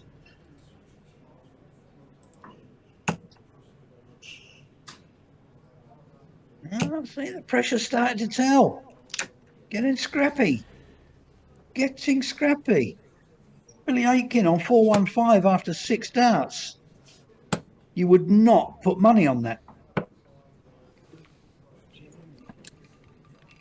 It's a little bit more like it. I mean, yeah, he's 1 point ahead.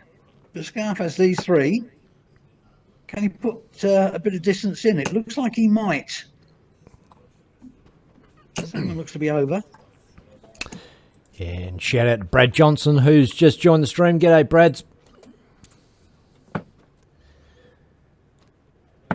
Yeah, Scarf finding the big score when he needed it. Billy Aitken responding.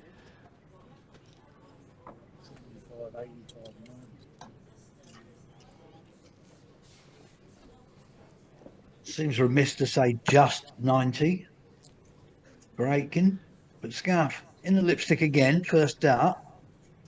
You want another one in there? Oh, he's looking good. Another one in there. First 180. There we go, the first 180 of the stream. And what an opportune time. Billy Aitken can't do very much. Back on 265.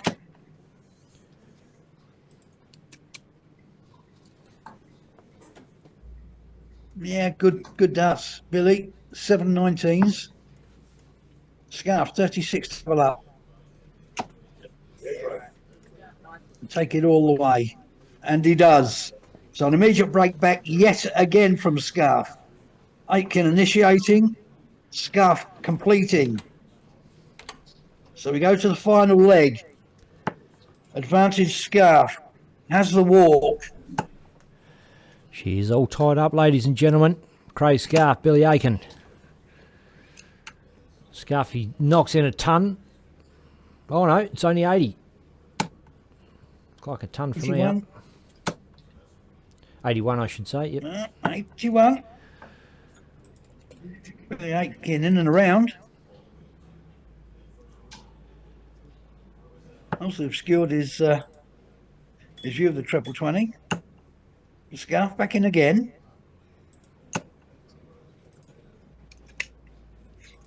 Of course, if Scarf does win this, or whichever player wins this, would be their first ADC Oceania final.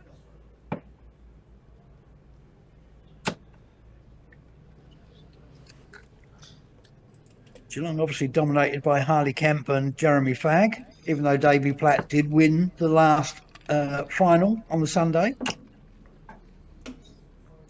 We'll be seeing Jezza in the second semi-final coming up shortly after this one. Scar smacks in a 140, pivotal stage of the game. Leaves himself 180. It's not a finish, but Bill Aitken a long way back on 302. Needs 2 big trebles. Not going to hit. Oh, he hits one, picks up one on the last start. It's box seat, Craig Scarf, 180, rip, 20. If he just bangs 3 straight ones in here, he'll feel good about himself. Does exactly that. He has done. But only 60. Now, Billy needs 60. more than a ton. Shanghai, obviously, he's back to have a go.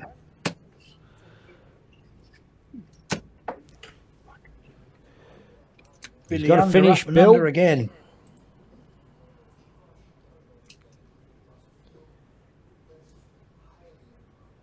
Right, if either takes out this peg, you have to take your hat off. He's on. There's He's the on. First one in. Fat 20 for tops. There's a second one. Oh, he's just underneath. So Billy Aiken nuts. The crowd will go wild, but they're not going to. It's not going to happen for Billy on this throw. Greg Scarf coming back double 10 to wrap it up 6-5. Can he hold his nerve? No. Popped into the 6. Look, double 7. Will he go straight for it? Will he split? He's figuring it out himself. We'll soon know the answer. He's going straight for it. Boom. Oh, very well played. Game, shot, and the man. Beautiful last cut. Double 7, not the player's favourite. Down low to the left. But what a battle. What a titanic struggle. Craig Scarf finally defeating Bill Atkins 6-5. Nip and tuck all the way yet again. You expect nothing less from these tournaments. Absolutely, Mickey. And look, we've got another semi-final coming up soon, Dart fans. It is James Bailey versus Jeremy Fack. Absolutely promises to be a ripper. The players are walking up now, so it's not going to be too far away. Stick with us. Don't forget, comment on Facebook. We're watching your comments. Well, I am. Mickey's not, because he's not, doesn't do that shit. But I am. I'm watching your comments, and I'll respond to you there. And g'day to Paul Heisman. Long time no see, man. Tyler Mathers, I should say. Stephen Aire, and he's tagged his mate Corey Horn. Do that. Tag your buddies. Ian Dobbo Davis, Keith Lowe, Miguel Morales, and Jeff Easine. Oh, look, if I'm murdering these pronunciations, you're going to have to forgive me. It's been a busy day, and it's going to be a busier night, I believe. So, stay tuned, Dart fans. We've got a great game coming up, and I'm here with Mickey Brock. We're going to take a short break. We're back with second semi-final, Jeremy Fagg, James Bailey. Ladies and gentlemen, Dart Stream Live in conjunction with Adc Oceania present to you live from the West Bradies in Durack, New South Wales. Adc Oceania Tour Event 7, 8 and 9. Prize pool of $10,000 up for grabs on the weekend.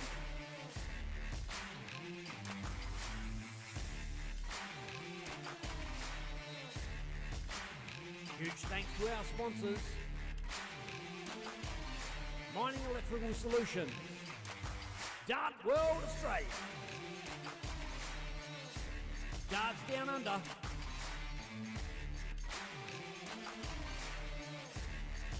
And Winmore, the force behind darts.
Ladies and gentlemen, Dart Stream Live in conjunction with Adc Oceania present to you live from the West Bradies in Durack, New South Wales.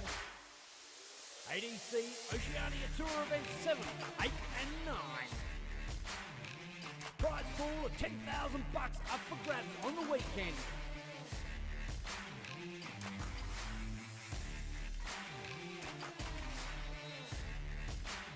Huge thanks to our sponsors. electrical solution. Dart World Australia. Darts Down Under.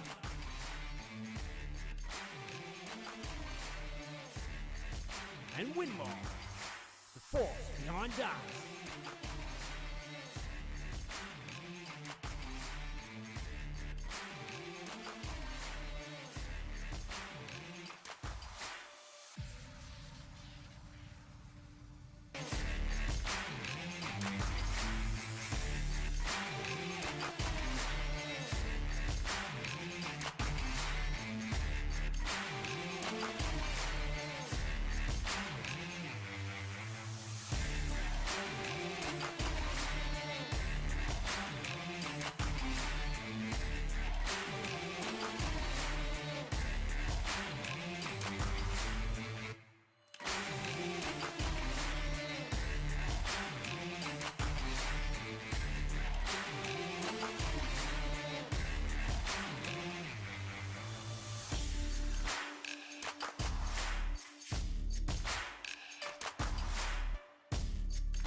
Ladies and gentlemen, Dartstream Live in conjunction with Adc Oceania present to you live from the West Bradies in Durack, New South Wales.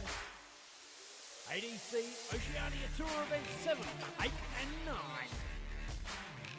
Prize pool of $10,000 up for grabs on the weekend.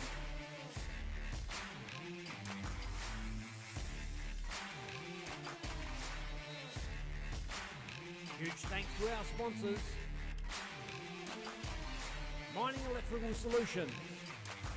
Dart World Australia. Darts Down Under.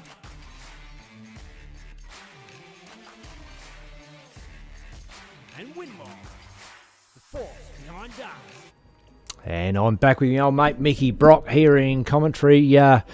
Mick, cracking game coming up this semi-final. Well, who you tipping? It's James Bailey, Jeremy Fagg. We know them both pretty well. Look, it's a battle of the Queenslanders, so it's not just a semi-final that's on the line. It's probably the pride of Queensland at the same time, and they are actually underway. So it would have been Jezza who won the bull. If I was going to tip, I just feel that Jeremy Fagg, particularly over the last 18 months, has really found another gear. He's really upped his game. He's worked hard.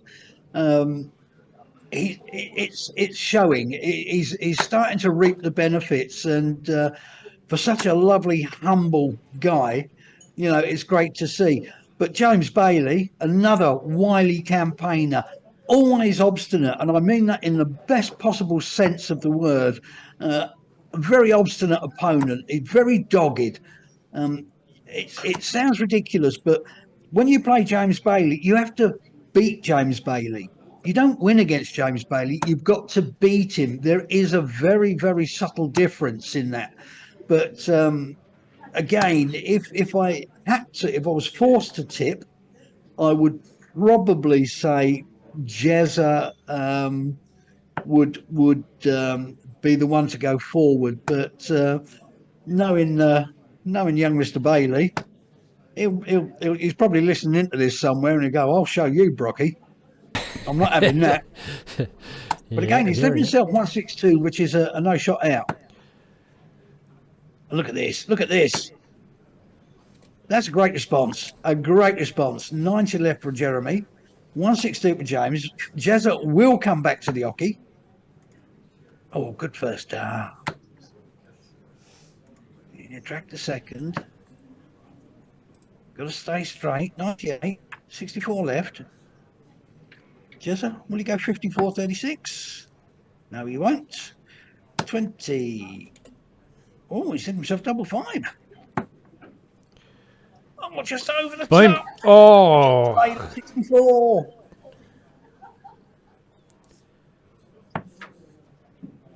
There's the first 16. 8 or 16. 8 for tops. 1 dart at tops.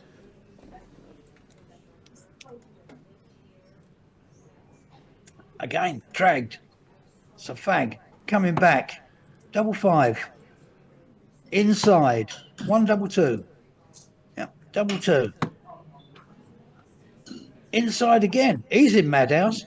James Bailey. Again, opposite side of the board for a left-hander. Oh, good marker. And he's worked his way in beautifully to take that leg against us well. First blood. The bull, James Bailey. Yeah, I think he's smelling blood in the water. Can you get an aqua buffalo? An aqua bull? Bull with a scuba tank?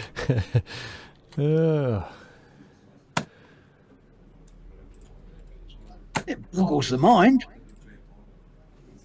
And this is what I was saying earlier when we were covering a game with Jezza outside. He was saying to me afterwards that he's finding today his darts are just going a little bit higher than normal.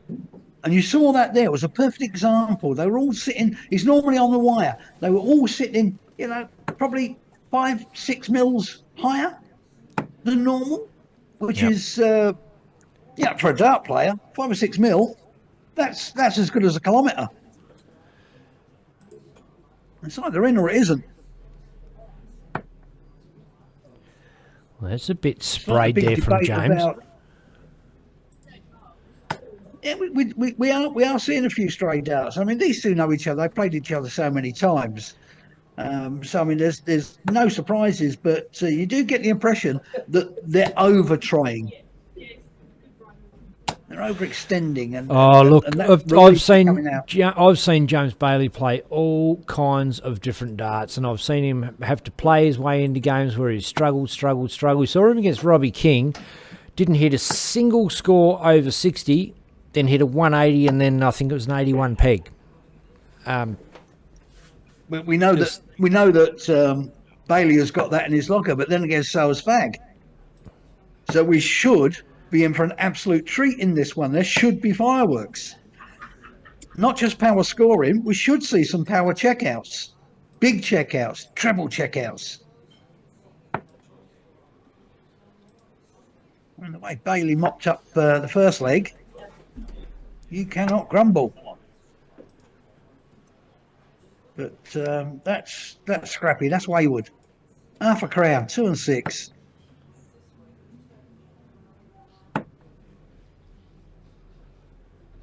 Yeah, good thinking from. Look, he did the right thing getting the jump on Jezza. I think he's sort of something you're going to have to do. Again, drag to the left. Now he's under. He's blocked the treble. Can he slide one over the top? No, he can't. He's gone down. But 38, so Jezza with a ton. Straight in the 60. Double top. Oh, inside. Double 10. Outside. But he knows he's coming back. So you can afford to be cautious with that last dart.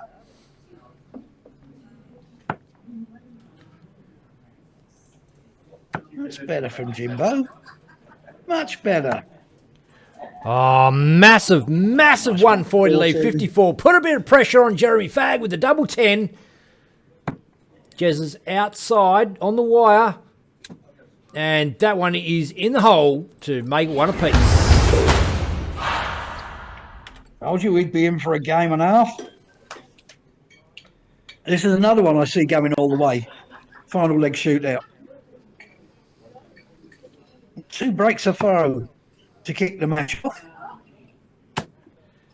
Everything now back on throw. Just to kick off leg 3. And again, that's the point he was making. His darts are going high, and he's had trouble adjusting to that today. And that's where James Bailey can take advantage.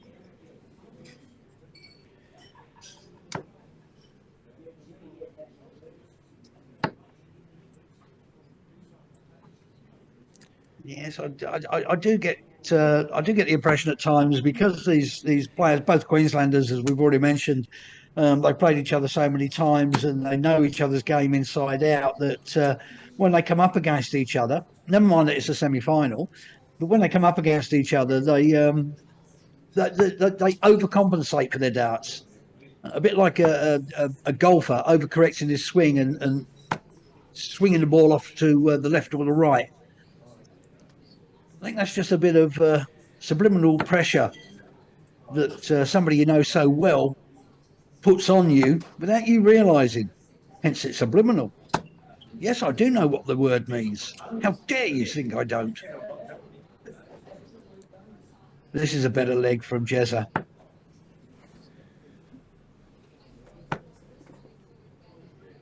$161 after 9. James only 59. Wouldn't this be a checkout? Not on. I'm going to come down, you would assume. We'll go for the 25.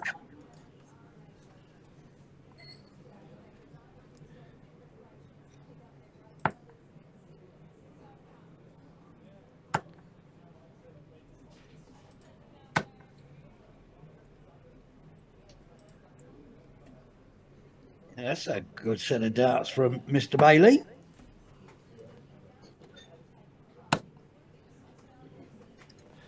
He has left himself a finish in this instance, and he's going to get a crack at the 160. James loves 20. He loves those straight darts. He has no issue just going plonk, plonk, plonk in there. If he gets the first treble in, this is gone. First one is in. The first. Oh, God, made a liar of me, James. You bloody... Come on. Do better. Commentator's curse, mate. Commentator's curse. Oh... Happens to us all. Me more often than most, because I'm not all that smart. Well, Jez is outside and outside, and that one, I fear, has gone in the hole. No, it hasn't. He's outside, so James's crack at 60, 20 for tops. Set it up perfectly. Down for double 10. And he's outside. He's given him a chance that he didn't... Oh, he'd be ruined. It's nervy darts. Nervy darts.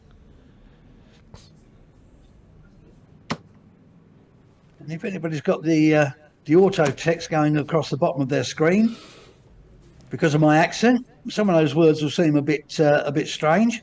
Turn it off.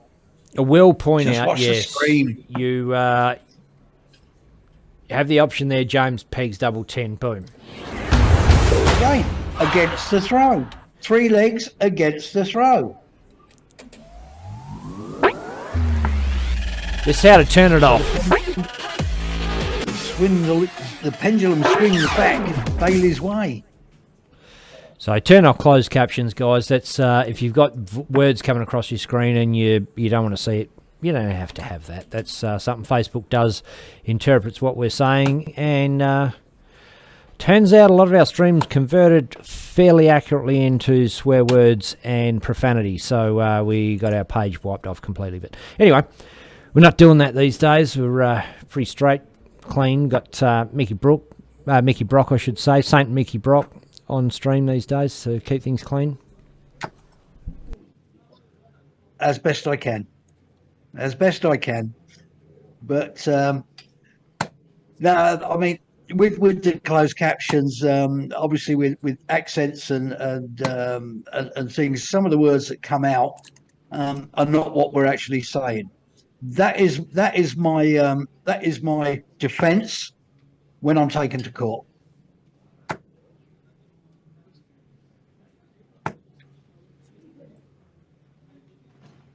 Yeah, just a 60. We become so blasé when scores below 3 figures. But again, high. This is the thing that Jezza has struggled to come to grips with today. When we were chatting earlier. Yeah, good grouping. big fish. Not on.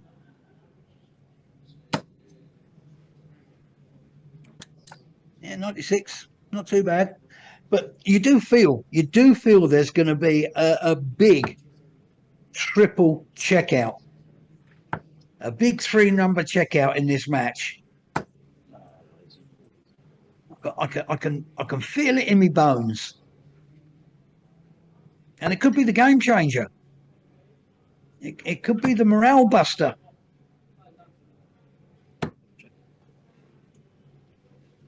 Ooh, have a look at that.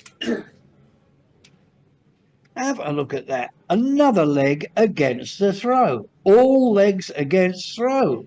Pendulum back in Jezza's favour.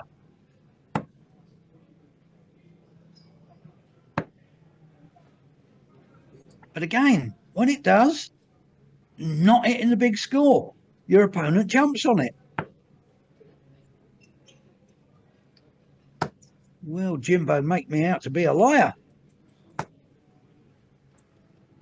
No, good ton, steady.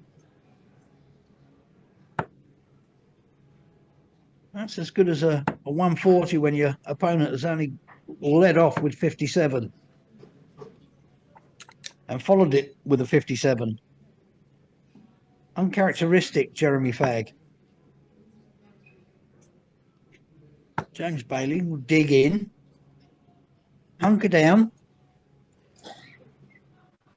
Yeah, see, again, I go back to the fact that they know each other so well that that adds its own pressures, let alone the fact it's a semi-final. And of course, make the final grand. $1,000 up for the winner. I think off the top of my head, it's about 500 for the runner-up. Good money. $500, only just shy of some tournaments' winning prize.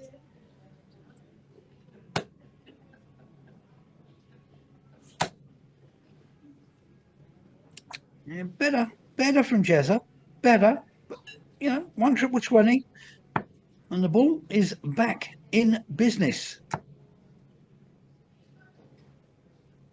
Took a mighty clatter off the first dart. Massive deflection.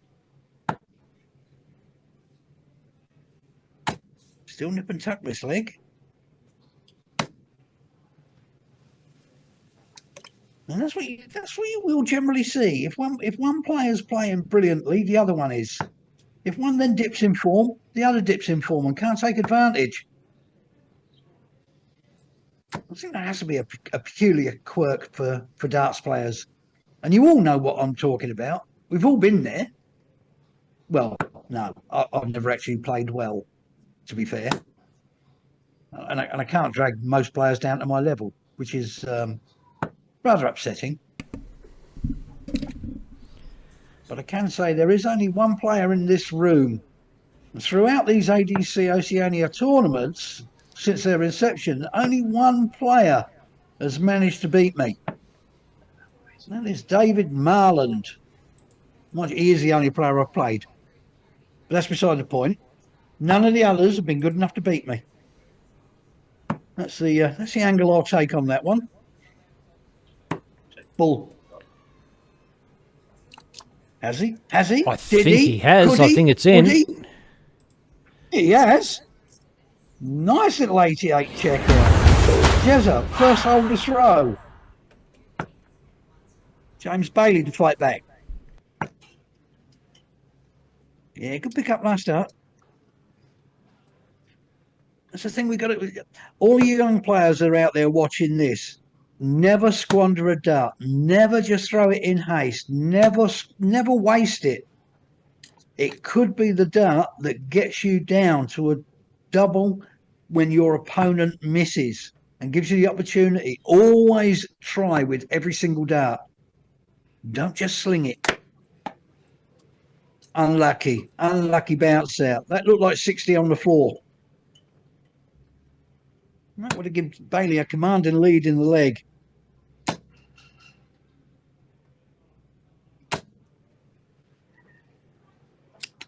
Yeah, steady ton. Nip and tuck, nip and tuck. I know I say it often, but this really is a game between these two where you miss, I hit. I mean, that's the standard you're looking at. And I will say it again, poetry in motion. Just look at that beautiful arm extension of Jeremy Fegg. There is so little that can possibly go wrong with it. It is a joy to watch. James always looks a little bit jerky. He isn't. It is a lovely arm extension, but it always looks a little jerky because we're not used to seeing that arm up when they're releasing the darts, because the majority of players are right-handed. But James, certainly one of the classiest left-handers in the Oceanic region, let alone Australia, let alone Queensland.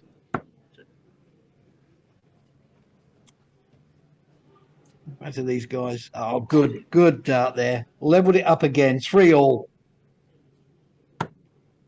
Back on throw. Yeah, that's the way to start. That's the way to start. Again, that last start just high, but a 140 kickoff means that Bailey's got a 180, pretty much. And he jolly well could. Well, not now. Yeah, still ton. Still there. Keep shooting the shout.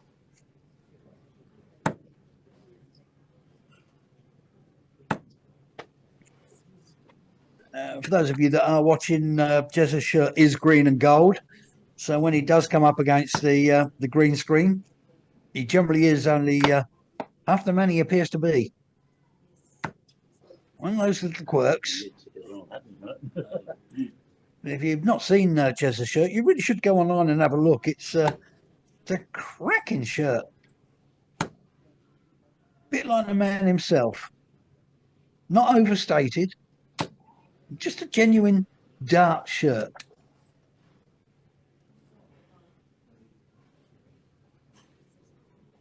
Yeah. Needs a ton just to stay on the leg. I'm not looking on. Definitely not looking on.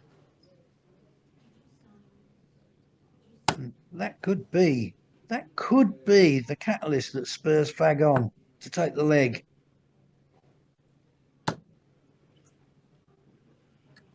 But it isn't. So it's still pretty much a ton. That's better from James Bailey.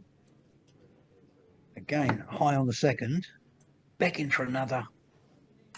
Went down. 137. Picked up the big 137 there, Brocky. So that's lovely from James to really give himself the upper hand in this leg. If Jezza doesn't hit a big treble, which he doesn't, James, ideally take the 144. Triple 20, 24. He's dipped, so he's not going to shoot out on this one. When they leave themselves that sort of a shot out, you build yourself up. The expectation's there. Unfortunately, when it doesn't go in, many of us do feel dirty and used.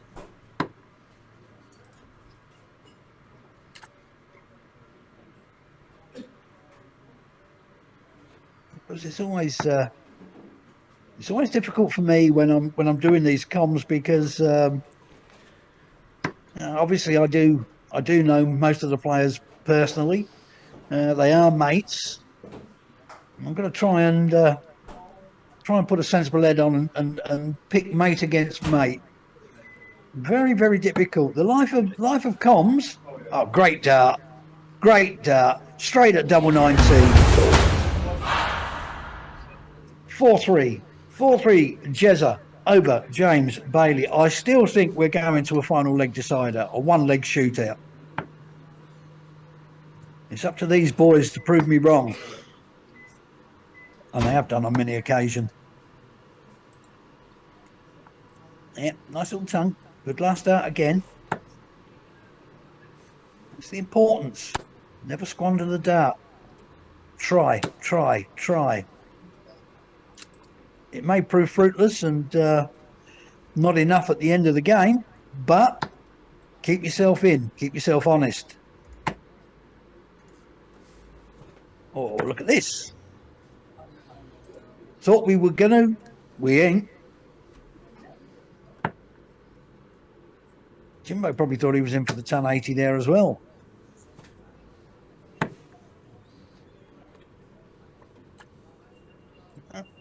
T7.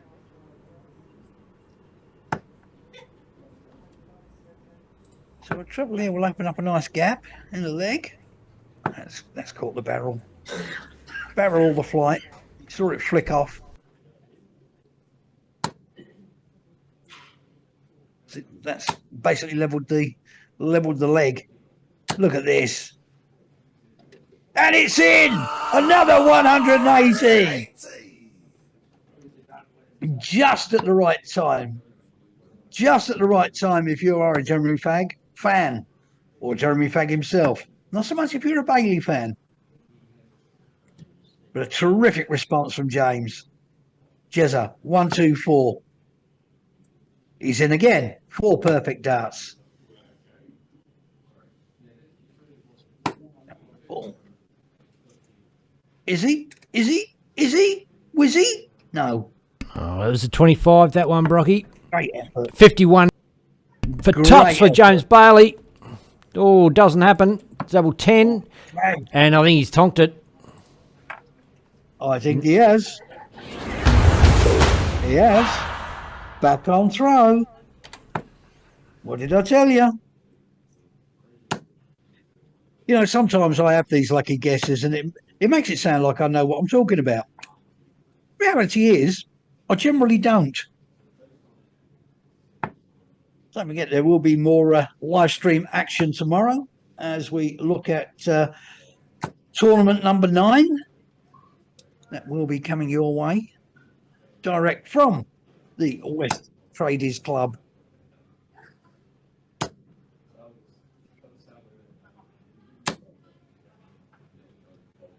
Super darts there again from Jeremy Fagg.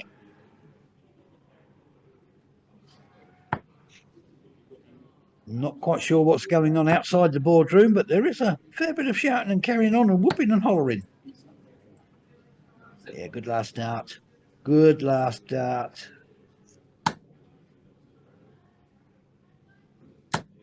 Depending on what Jezza does here. Before the throw, there was only a treble in it. But that has put a bit of pressure back on James Bailey. If it's a 140, he's still behind the leg. Not by much. That's not happening. 39 score, 320 left. You'd have to say Bailey is floundering in this leg. Just looks to be building up a little bit of head of steam. But of course, he can afford to have him on the ball. If it does go all the way, he has the advantage. He'll have the walk. That could be a bit of a slip. Good first out. Needs a friend. May have found one. Yeah, clever thinking. Very clever thinking. Leaves himself the big fish. If Jezza does not take out the 142. He did, of course, in the leg to go 5-1 up against Harley Kemp in the second final down at Geelong. Not this time. 86 there, I think. 106. Better than I thought. Must have been triple 10. James not going to take out the fish. Well, he did take out Dave Marland, but he's not taking out the big fish, which is Dave Marland. Bit contradictory. There you go. And as Jezza does clean it up to go 5-4 ahead, James Bailey must win this leg to take it to a one-leg shootout.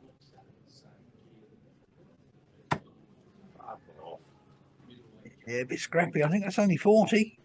It is. Jezza needs to jump on it. And he may have obscured his vision there. That's a good pick up with the second dart. 96, well, puts him a triple up.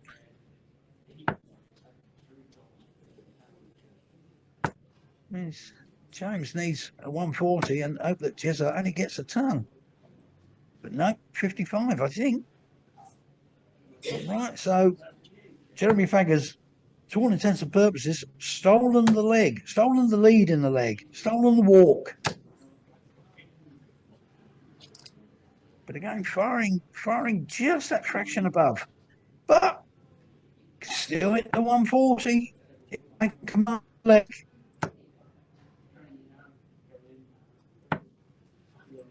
Who will it be that joins Craig Scarf in the final? Yeah, that's a good 76 scored. He'll probably stay down there. Yeah, is that 133? It is. 132 left. Jimbo knows it's do or die.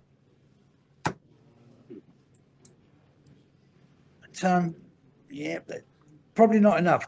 Great score, probably not enough. First one's in. Oh, he's dragged it down into the sevens. Yeah. 78. Leaving himself 54. He's obviously coming back. Jimbo needs to apply pressure, needs to find the triples. I just seem to have deserted him. Yeah, only 59. He looks very dejected there, going to get his darts out the board. I think he's expecting the worst or fearing the worst. Just above. Wants tops for the match. Hasn't found it. Hasn't found it. James obviously not on a shot out. 188. But he is putting a bit of respectability into it. 85, but Jezza, you don't expect him to miss with 3 clear darts at tops. But he has dragged them low. And again, he has. So he's going down for the double 10. Just outside. Good marker. Can he work his way in? Yes, I think he did. He did. He certainly did. So it's Jeremy Fagg winning that one. Such a good dart. The composure. He will take on Craig Scarf in the final, which will be coming up in a few moments' time. After oh, nice look there, mate. Jealous. I used to have a haircut like that. But Jeremy Fagg into the final against Craig Scarf.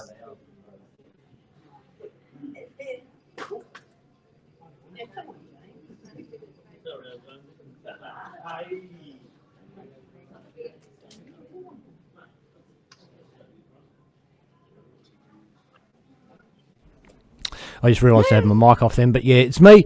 I'm going to be off shortly, leaving you in the capable hands of Mickey Brock, and we're going to take a short break before the final. It is Jeremy Fagg versus Scarfy coming up soon.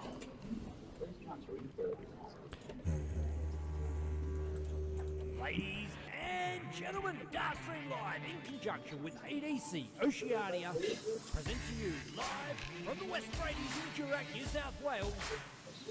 Adc Oceania Tour Event 7, 8 and 9. Prize pool of $10,000 up for grabs on the weekend.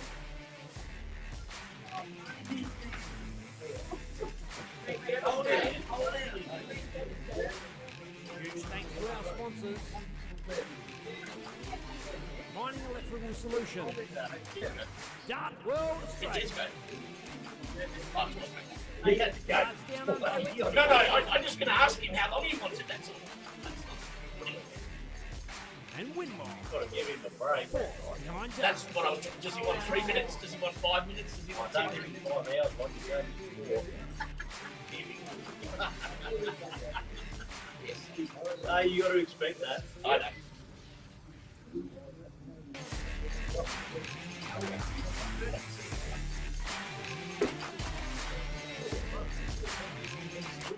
Actually,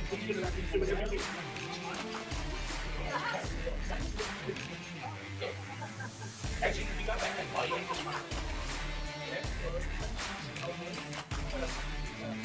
Yeah.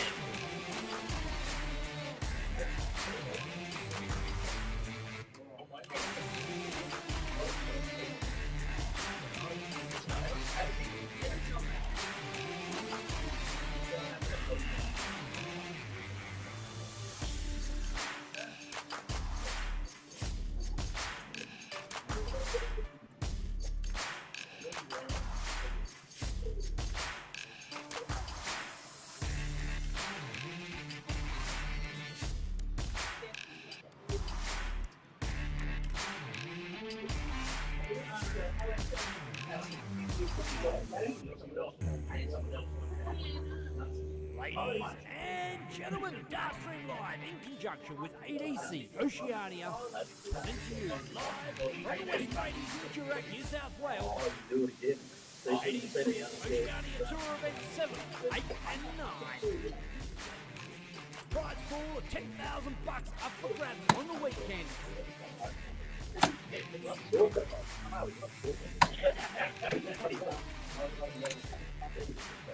Huge thanks to our sponsors. Mining Electrical Solutions. Dart World Safe. Darts Down Under.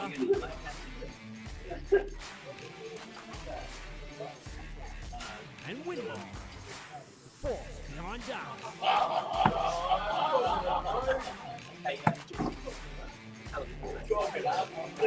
Okay. Gabby, ready? Yep. Jim said he's ready, mate, so I'm okay with that. Oh, you're not. Well, do you need a couple of minutes then? I'm just trying to, make an even playing field for you. I don't want you whinging at me and fucking cold. Okay, you're cold.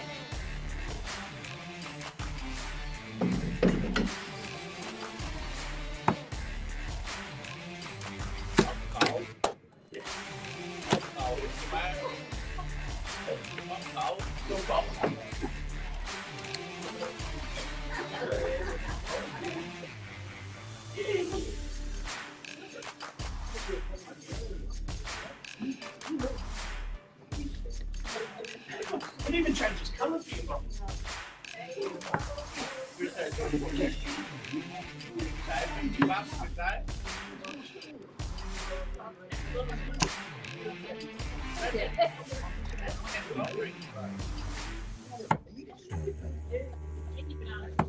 Ladies and gentlemen, Dartstream Live in conjunction with Adc Oceania present to you live from the West Radies in Jurak, New South Wales. Adc Oceania Tour Event 7, 8 and 9. Prize pool of $10,000 up for grabs on the weekend. And the final is coming up shortly, ladies and gentlemen. Jeremy Fagg, Craig Scarf, going to be a bloody beauty, and be joined shortly by Mickey Brock in comms. As we wait, I think players are might be bulling up as we speak. See Jezza there getting organised. Right, Give I'm that back. a bit of a refresher. Being joined by Warren Ackery. Nice. So we'll have Warren Ackery and Mickey Brock in comms.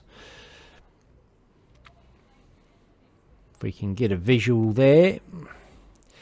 Got to squeeze your head in there, Was. There we guys. go. Hey, how are you, mate? Good to have you along on Dartstream Live. Thanks, Mickey. Yeah, I'm enjoying it immensely. This is what we need in Australia. We need this for everybody, because what I've seen today is just phenomenal. Sorry, MVG for that, but to see the people in here that have come in and welcomed me. I haven't been in the scene for 5 years, tournament level. It's just like one big family, but to see all the guys that organised the tournament is just...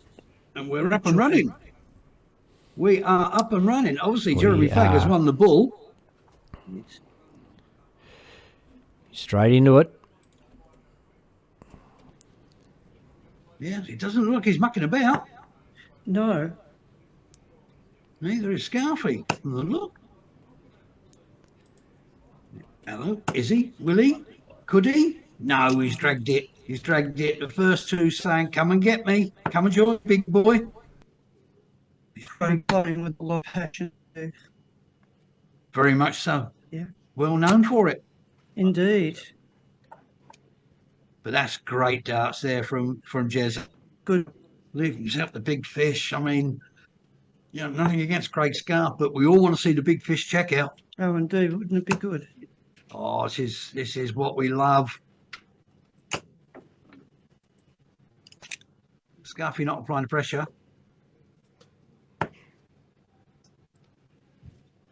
It's not on. Another opportunity goes begging, but look at this. Good darts.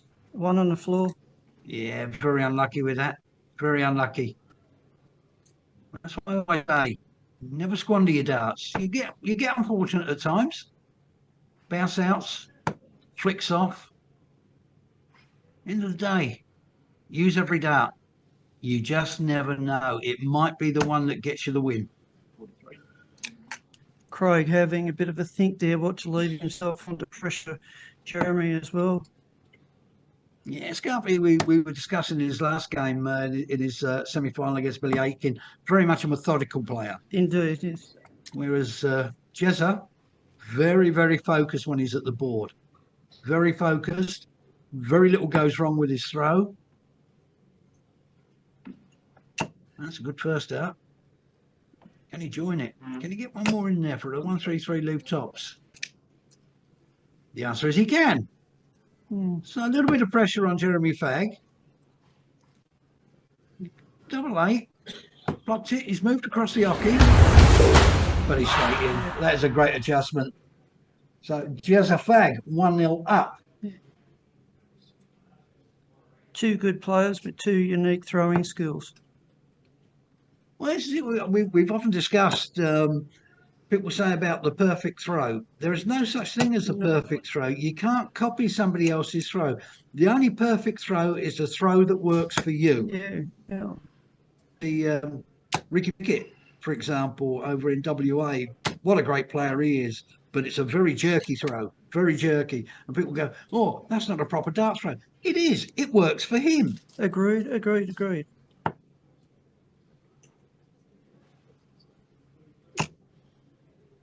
Craig going along at his own pace there.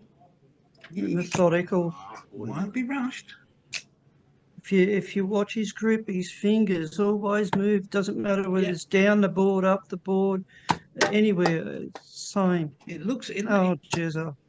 Again, another unlucky bounce out. I think a good recovery. 120 with a trip on the floor. But he does seem to bring his finger down from the flight down the barrel. Yeah. It's like he wants to run the full length of from flight to point.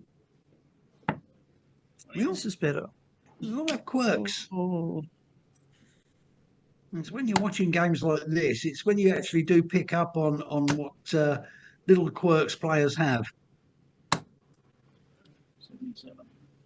And their rescue, or their cover shots, I should say, which 19. Oh, Jeremy went for 18 there. And pegged it.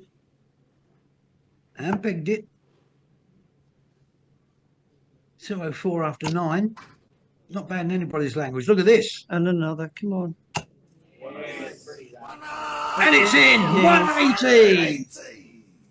Good, Scaffy. Good set, Craig.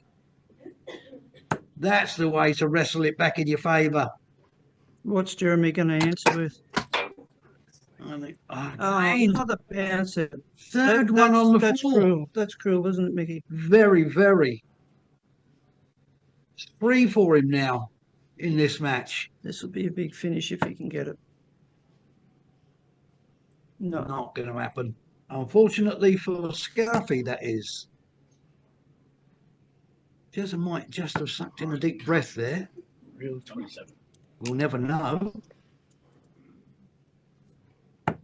He rarely shows any emotion. 54 for bull. No, not going. No, he went for 72 the second and third darts. It is what it is. He's left himself 32. This is going to go 57 bull. Can't quite tell if that's in or out. Obviously, it was in. Oh. A peg. 127. Mickey, That's the way to wrestle it Mickey, back. we might have to put our glasses on. What do you think? No, I'm even worse when we glasses on. Well, the boys know. They know when it's in. Oh, Look at this. Look at this. What a way to kick off a leg. 180. Don't mention it. Do not say a word. It will be the curse. It will be the jinx. But what a way to kick off a leg. That's how you respond to a 127 finish. and it puts the pressure on Craig too. Oh, absolutely. Absolutely. Yeah, see? Yeah. If we'd have mentioned it, we'd have had an excuse. I think Chat might have said it. There might have been someone out there that did. Yeah, in the stream chat. How dare you? Stop it. You never mention it. Not until they're into their 7th, 8th and 9th dart.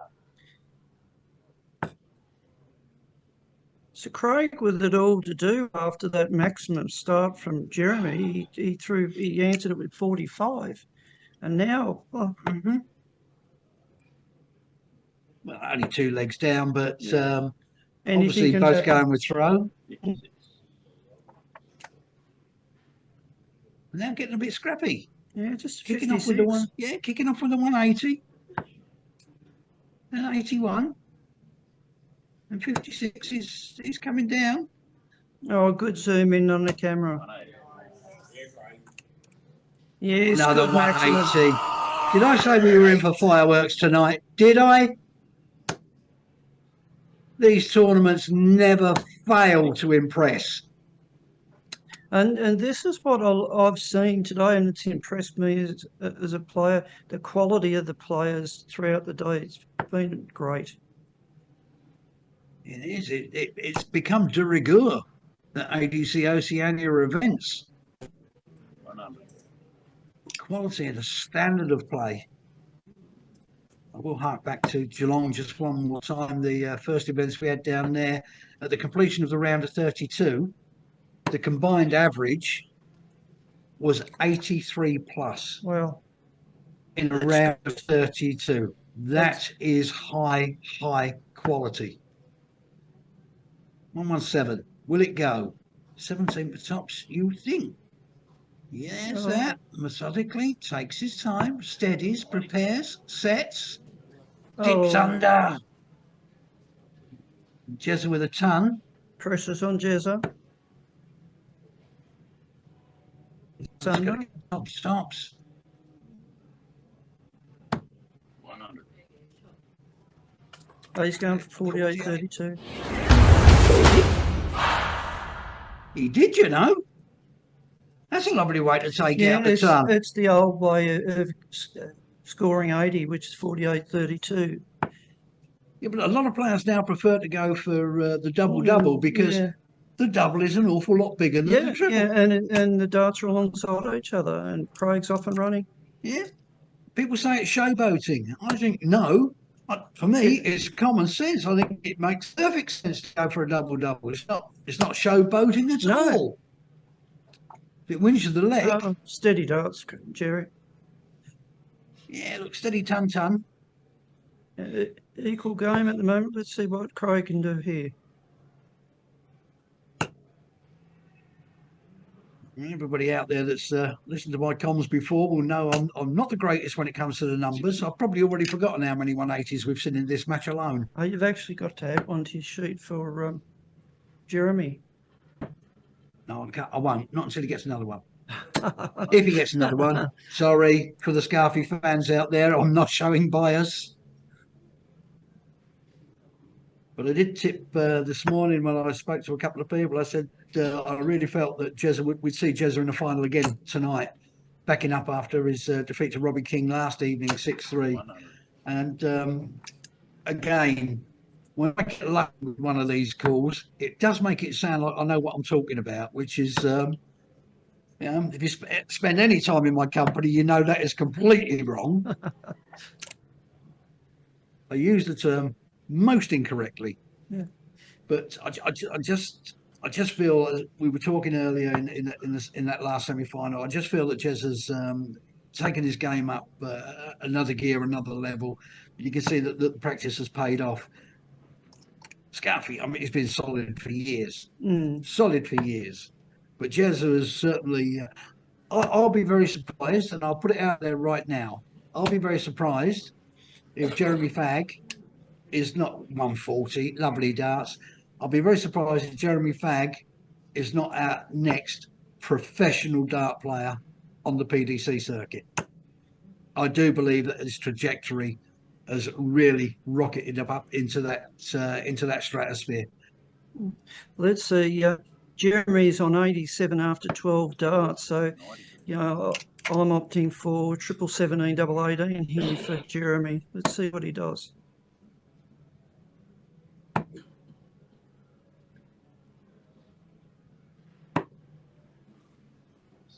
He's comfortable. Oh. He's gone for it. Yes, because he goes single 17. He split the ball.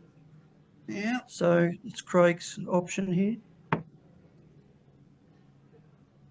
I've stopped trying to second guess the players these days. 18 for 32. No. No, he's a top player. Oh, yeah, it's good. Well, 2 all. Excellent. Well, this is what I've heard about the circuit by many people, and credit to see the guys tonight. It just proves what I've heard is right. The quality is excellent. It's absolutely outstanding. It really is, and people think because like we're in comms or we're involved with the tournaments and everything that we're saying that because we're towing the party line. Well, just witness what's in front of you now. If this doesn't give you an idea of what the standard of play is with these tournaments, then I give up. I honestly, I give up. Well, I believe there was one up in Pine Rivers. Yes. Now, the feedback I got from, if he's watching, is Shane Bolger, who went up there. He travelled all the way from Tasmania. Yep. All the way from Tasmania to play in Queensland. And he said he was like a kid in a toy factory. Yep. And it's a who's who. Yeah, and the feeling I got was, he just didn't want to stop. No, well, that's the credit, isn't it? Well, that was back in March. Yes. The Friday night was March the 17th, which I think everybody does realise I am actually half Irish on my mother's side. So that was a very good night. Really did enjoy that night, St Paddy's night. But the darts that were thrown, it takes your breath away. I mean, I've watched 1 or 2 games. I've called 1 or 2 games over the years, but it never ceases to amaze me just what these guys produce. Like right now, Jez is on 154 after 12, and here comes Craig, though. Yes, two triple 20s, it looks like, from here without zooming in. He hasn't filled it, though. Again, he got the wicked deflection. 125. It's good dart. Craig can't finish. Oh, sorry, Jeremy can't finish. But he needs an odd. Yeah. He needs an odd. He might go back down again. No, 25. Yeah, not such a bad thought. But 119. Let's see what he can do. He needs that triple 20 first up. No, he's going up. He's working his way up. No. All he can do is leave it for himself. I would have said it was showboating if he tried going bull. No. I would have called showboating there. Not if you're going for 2 doubles. So Jeremy's got not much choice here except for the bull. Straight for it. He doesn't muck about. No, he's very good. No fear. No fear. You can see some players, they get a little bit pensive Yeah. when they're going for the ball, but not Chesa. Straight at it, confident throw. All right, it was just outside, but confident throw. And Craig's on double 10. Oh, you can tell from that reaction it's not in. Split. 988. Oh, dear. I think he's hit the 27. He couldn't have. No, he's hit a. That's 17. Wow. Comes up with double 4. That hasn't gone. Apologies, chaps. It does trick you, doesn't it? Yeah, it does times. indeed. Honestly, all of you in televisual land out there, we're not honestly as silly as we sound sometimes. Oh, Craig is split it. Oh, he's left himself on 4. Well, it was a lucky. I'd say that last start was a lucky throw because he just threw it. He just slung it. Wasn't looking where it was going. He probably didn't mind if he busted. But I have to say, I personally don't like to see that from the players. I feel that you've got to use every dart. I think it's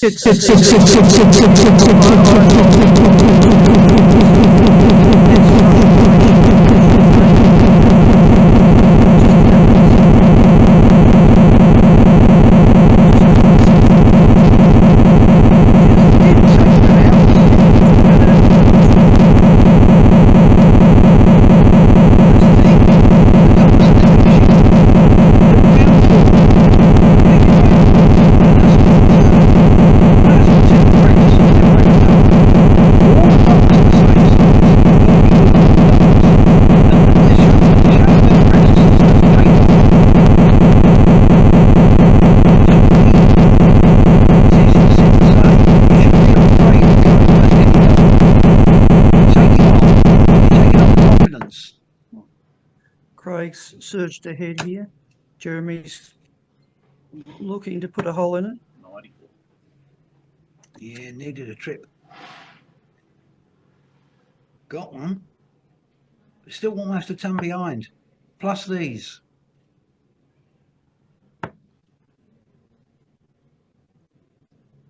This really is a fascinating game.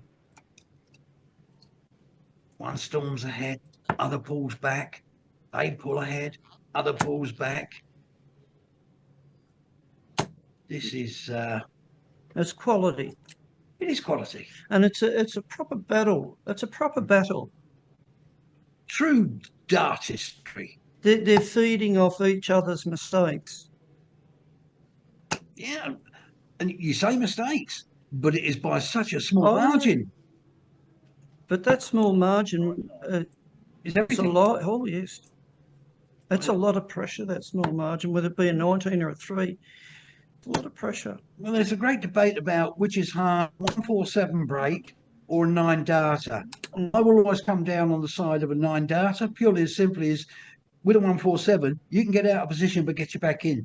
With a 9 darter, you can't. There's no error. Wants double 16.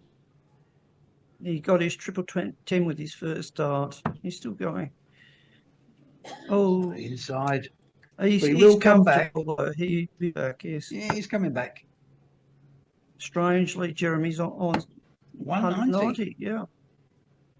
And he's looking to make a hole in it to put the pressure back on Craig, who wants double 8. That's given Scarf a little nudge to say, hello, I am here. Yeah. But I don't think it was enough to deter Scarf. Oh. Now he's shuffling across, so the danger is he'll go inside. He's throwing outwards. Oh, he's taking it. Yeah. It's level again. You can't get much better than this. 3-3 all. And the boys are still going like a house on fire. Look, I think this one's going all the way. And if someone doesn't win 6-5, we're having penalties. It's as simple as that. There's no red cards. No. And the quality of darts the boys are throwing, it should only be 6-5 because they're matching each other. Another max slipped in. We almost missed that one, but another max must go. What's 3 now? Is that 3 or 4? Got to be. There's got to be at least 6 in this match. And we're only in leg 7. So averaging approximately 1 a leg. What's Craig doing here? Is he going for 174? I think he may have slipped over into. Yeah, he did. He slipped over into 777. Or the single 7, one or the other. Jez is just doing what he does best. Yeah, 140. I mean, again, we get so blasé because we see it so often from these players. But you know, at 140, you'd sell your right leg. Well, no, you wouldn't because most of us stand on that. But you'd sell parts of you 41 for a 140. That's uncharacteristic. Yes, the pressure's starting to tell. Are the cracks beginning to appear? I think it was that 140 of Jeremy's beforehand that put him under pressure. So this is going to be interesting. What can he do on 182? He's got to try and set himself up, obviously. But that's easier said than done. These boys are seasoned, though. They know what they're doing. A steady 60. Yeah, but we're all human. We all feel pressure. Well, apparently, according to that score, he didn't score anything. But he is on 122. Yeah. So knowing Craig, he will go triple 18-18 bullseye if he gets a chance. Let's see, here we go. I do believe that should be 122. Yeah, so not 182. Because they've both stepped back from the line, so they've got to go a couple of skips back. Yeah, that's been rectified now. Here we go, chat. 122. Let's see what Craig goes the 18 route. But see, we do pay attention to what is actually happening, even if we are rambling. He's got to find a treble he hasn't. That's fucking 2 shots in a row. Is that another one on the floor? No, 3 18s. Was in. 3 single 18s. Yeah. Jeremy's under the pump. He is. I think he's dipped in under. He has. Craig's been let in. Craig's been let in. Well, if Scarpy loses this one, he'll think to himself that he's thrown that leg. He's thrown that leg away. Oh, it's a bit awkward to see. It looks like it is sometimes. 8 or a 16. I think he's in the 8 or the double 8. Oh, he was outside. He was. He went for the single 8, hit the double. I think that took him back a wee bit because he missed the big 8 and refocused. Jeremy takes it. There we go again. One you dart. miss, I hit. This is a good battle. Really enjoying this. I hope you are at home. Well, everything going with throw so far. That will suit Jezza. Scarpy knows, I mean, he lost the ball. He's got to put a break in if he's going to win the match. That's not a bad kick-off, 135. Jezza coming back. Looks to be coming back quite strongly. Is he filling it up? I think he almost did. He has. Another one. Another 180. Come on. This is what you want. This is a final. This is a good final. I mean, look, again, ton, blasé. Oh, it's just a ton. Yeah. Just a ton. Sadly, it was only a ton. Yeah. How crazy is that? This is what we've become accustomed to. We've been so spoiled. And I'm sure I speak for the players to say that like Craig would be disappointed in only hitting 100. Yeah, that is the standard, and that is the level of expectation between the players and we gobs on a stick. Look out what Jeremy's on now. Oh, Yeah, I think he blocked himself on the triple 20. Obviously, that's why he's come down. 84. What has he done to? I think he's left us 170. No, 140. Again, for the non-scarf fans, a 140 peg would be lovely to witness.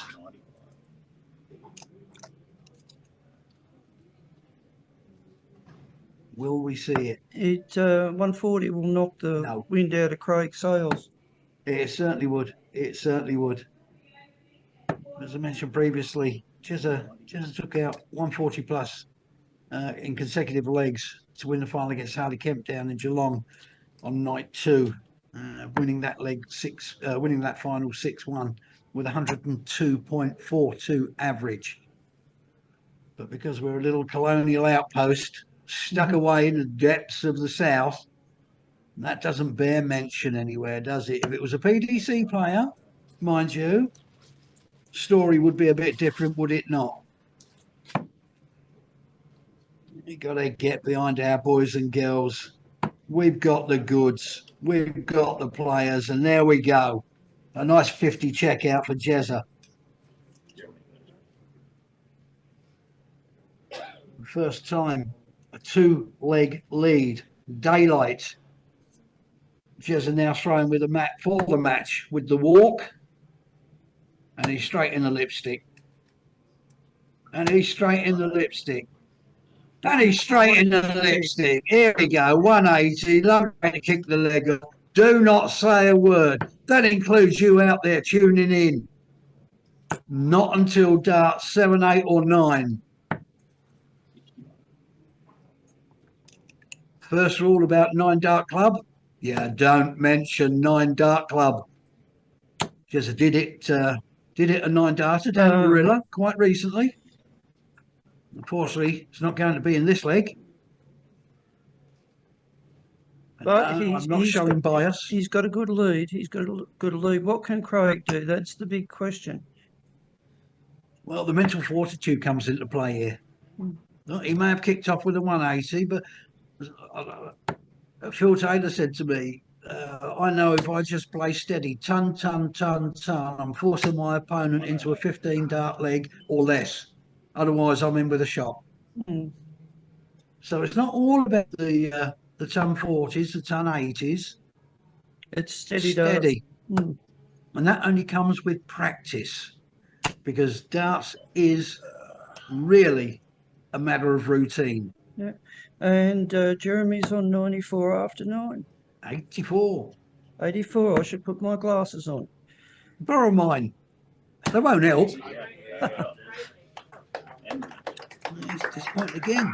There's another one down on 4. No, he has taken it out. There you go. Jeremy Fagg. What an excellent 6-3. 6-3 win. Jeremy Fagg back in the winner's circle. And that, I think you'll agree with me that scoreline, I know it's an old cliche from other commentators, but that scoreline doesn't reflect the quality of the game, what we saw there. They both had their chances. There was splits, there was bounce outs, there was maximums, you name it, everything. It was really good. Now that's the thing with the darts. It often doesn't reflect just how well the other player played. It sounds like what a cakewalk. It's anything but. No. Because you saw there the way it was nip and tuck all the way. There was generally not much more than one dart between winning or losing a leg. A couple of legs there perhaps where the darts were not as scintillating as we've become accustomed to and spoilt with. But at the end of the day, you get at the end of it, the W, you don't care what the average is. It doesn't mean a thing. They're very pretty, but the big W, the tick. Yeah. And for those out there watching, keep your eye out for the next event, and you've got a taste of it. Jump in if you can get to it. Yeah, well, be part of it. Next event is here tomorrow. Yeah. Well, there you go. Come down to West Tradies if you're in the area, and come and check it out. And yes, it will be here tomorrow. You Do it all again. check in by 9:30. The round robin through to knockout will kick off at 10 a.m. Okay, today there were a few technical issues as there were yesterday, but we've managed to get through it. Duststream Live team, I still think that they should be burnt at the stake for being witches, but there you go. What a fantastic bunch of lads and girls. Couldn't be happier. Tomorrow we'll do it all again.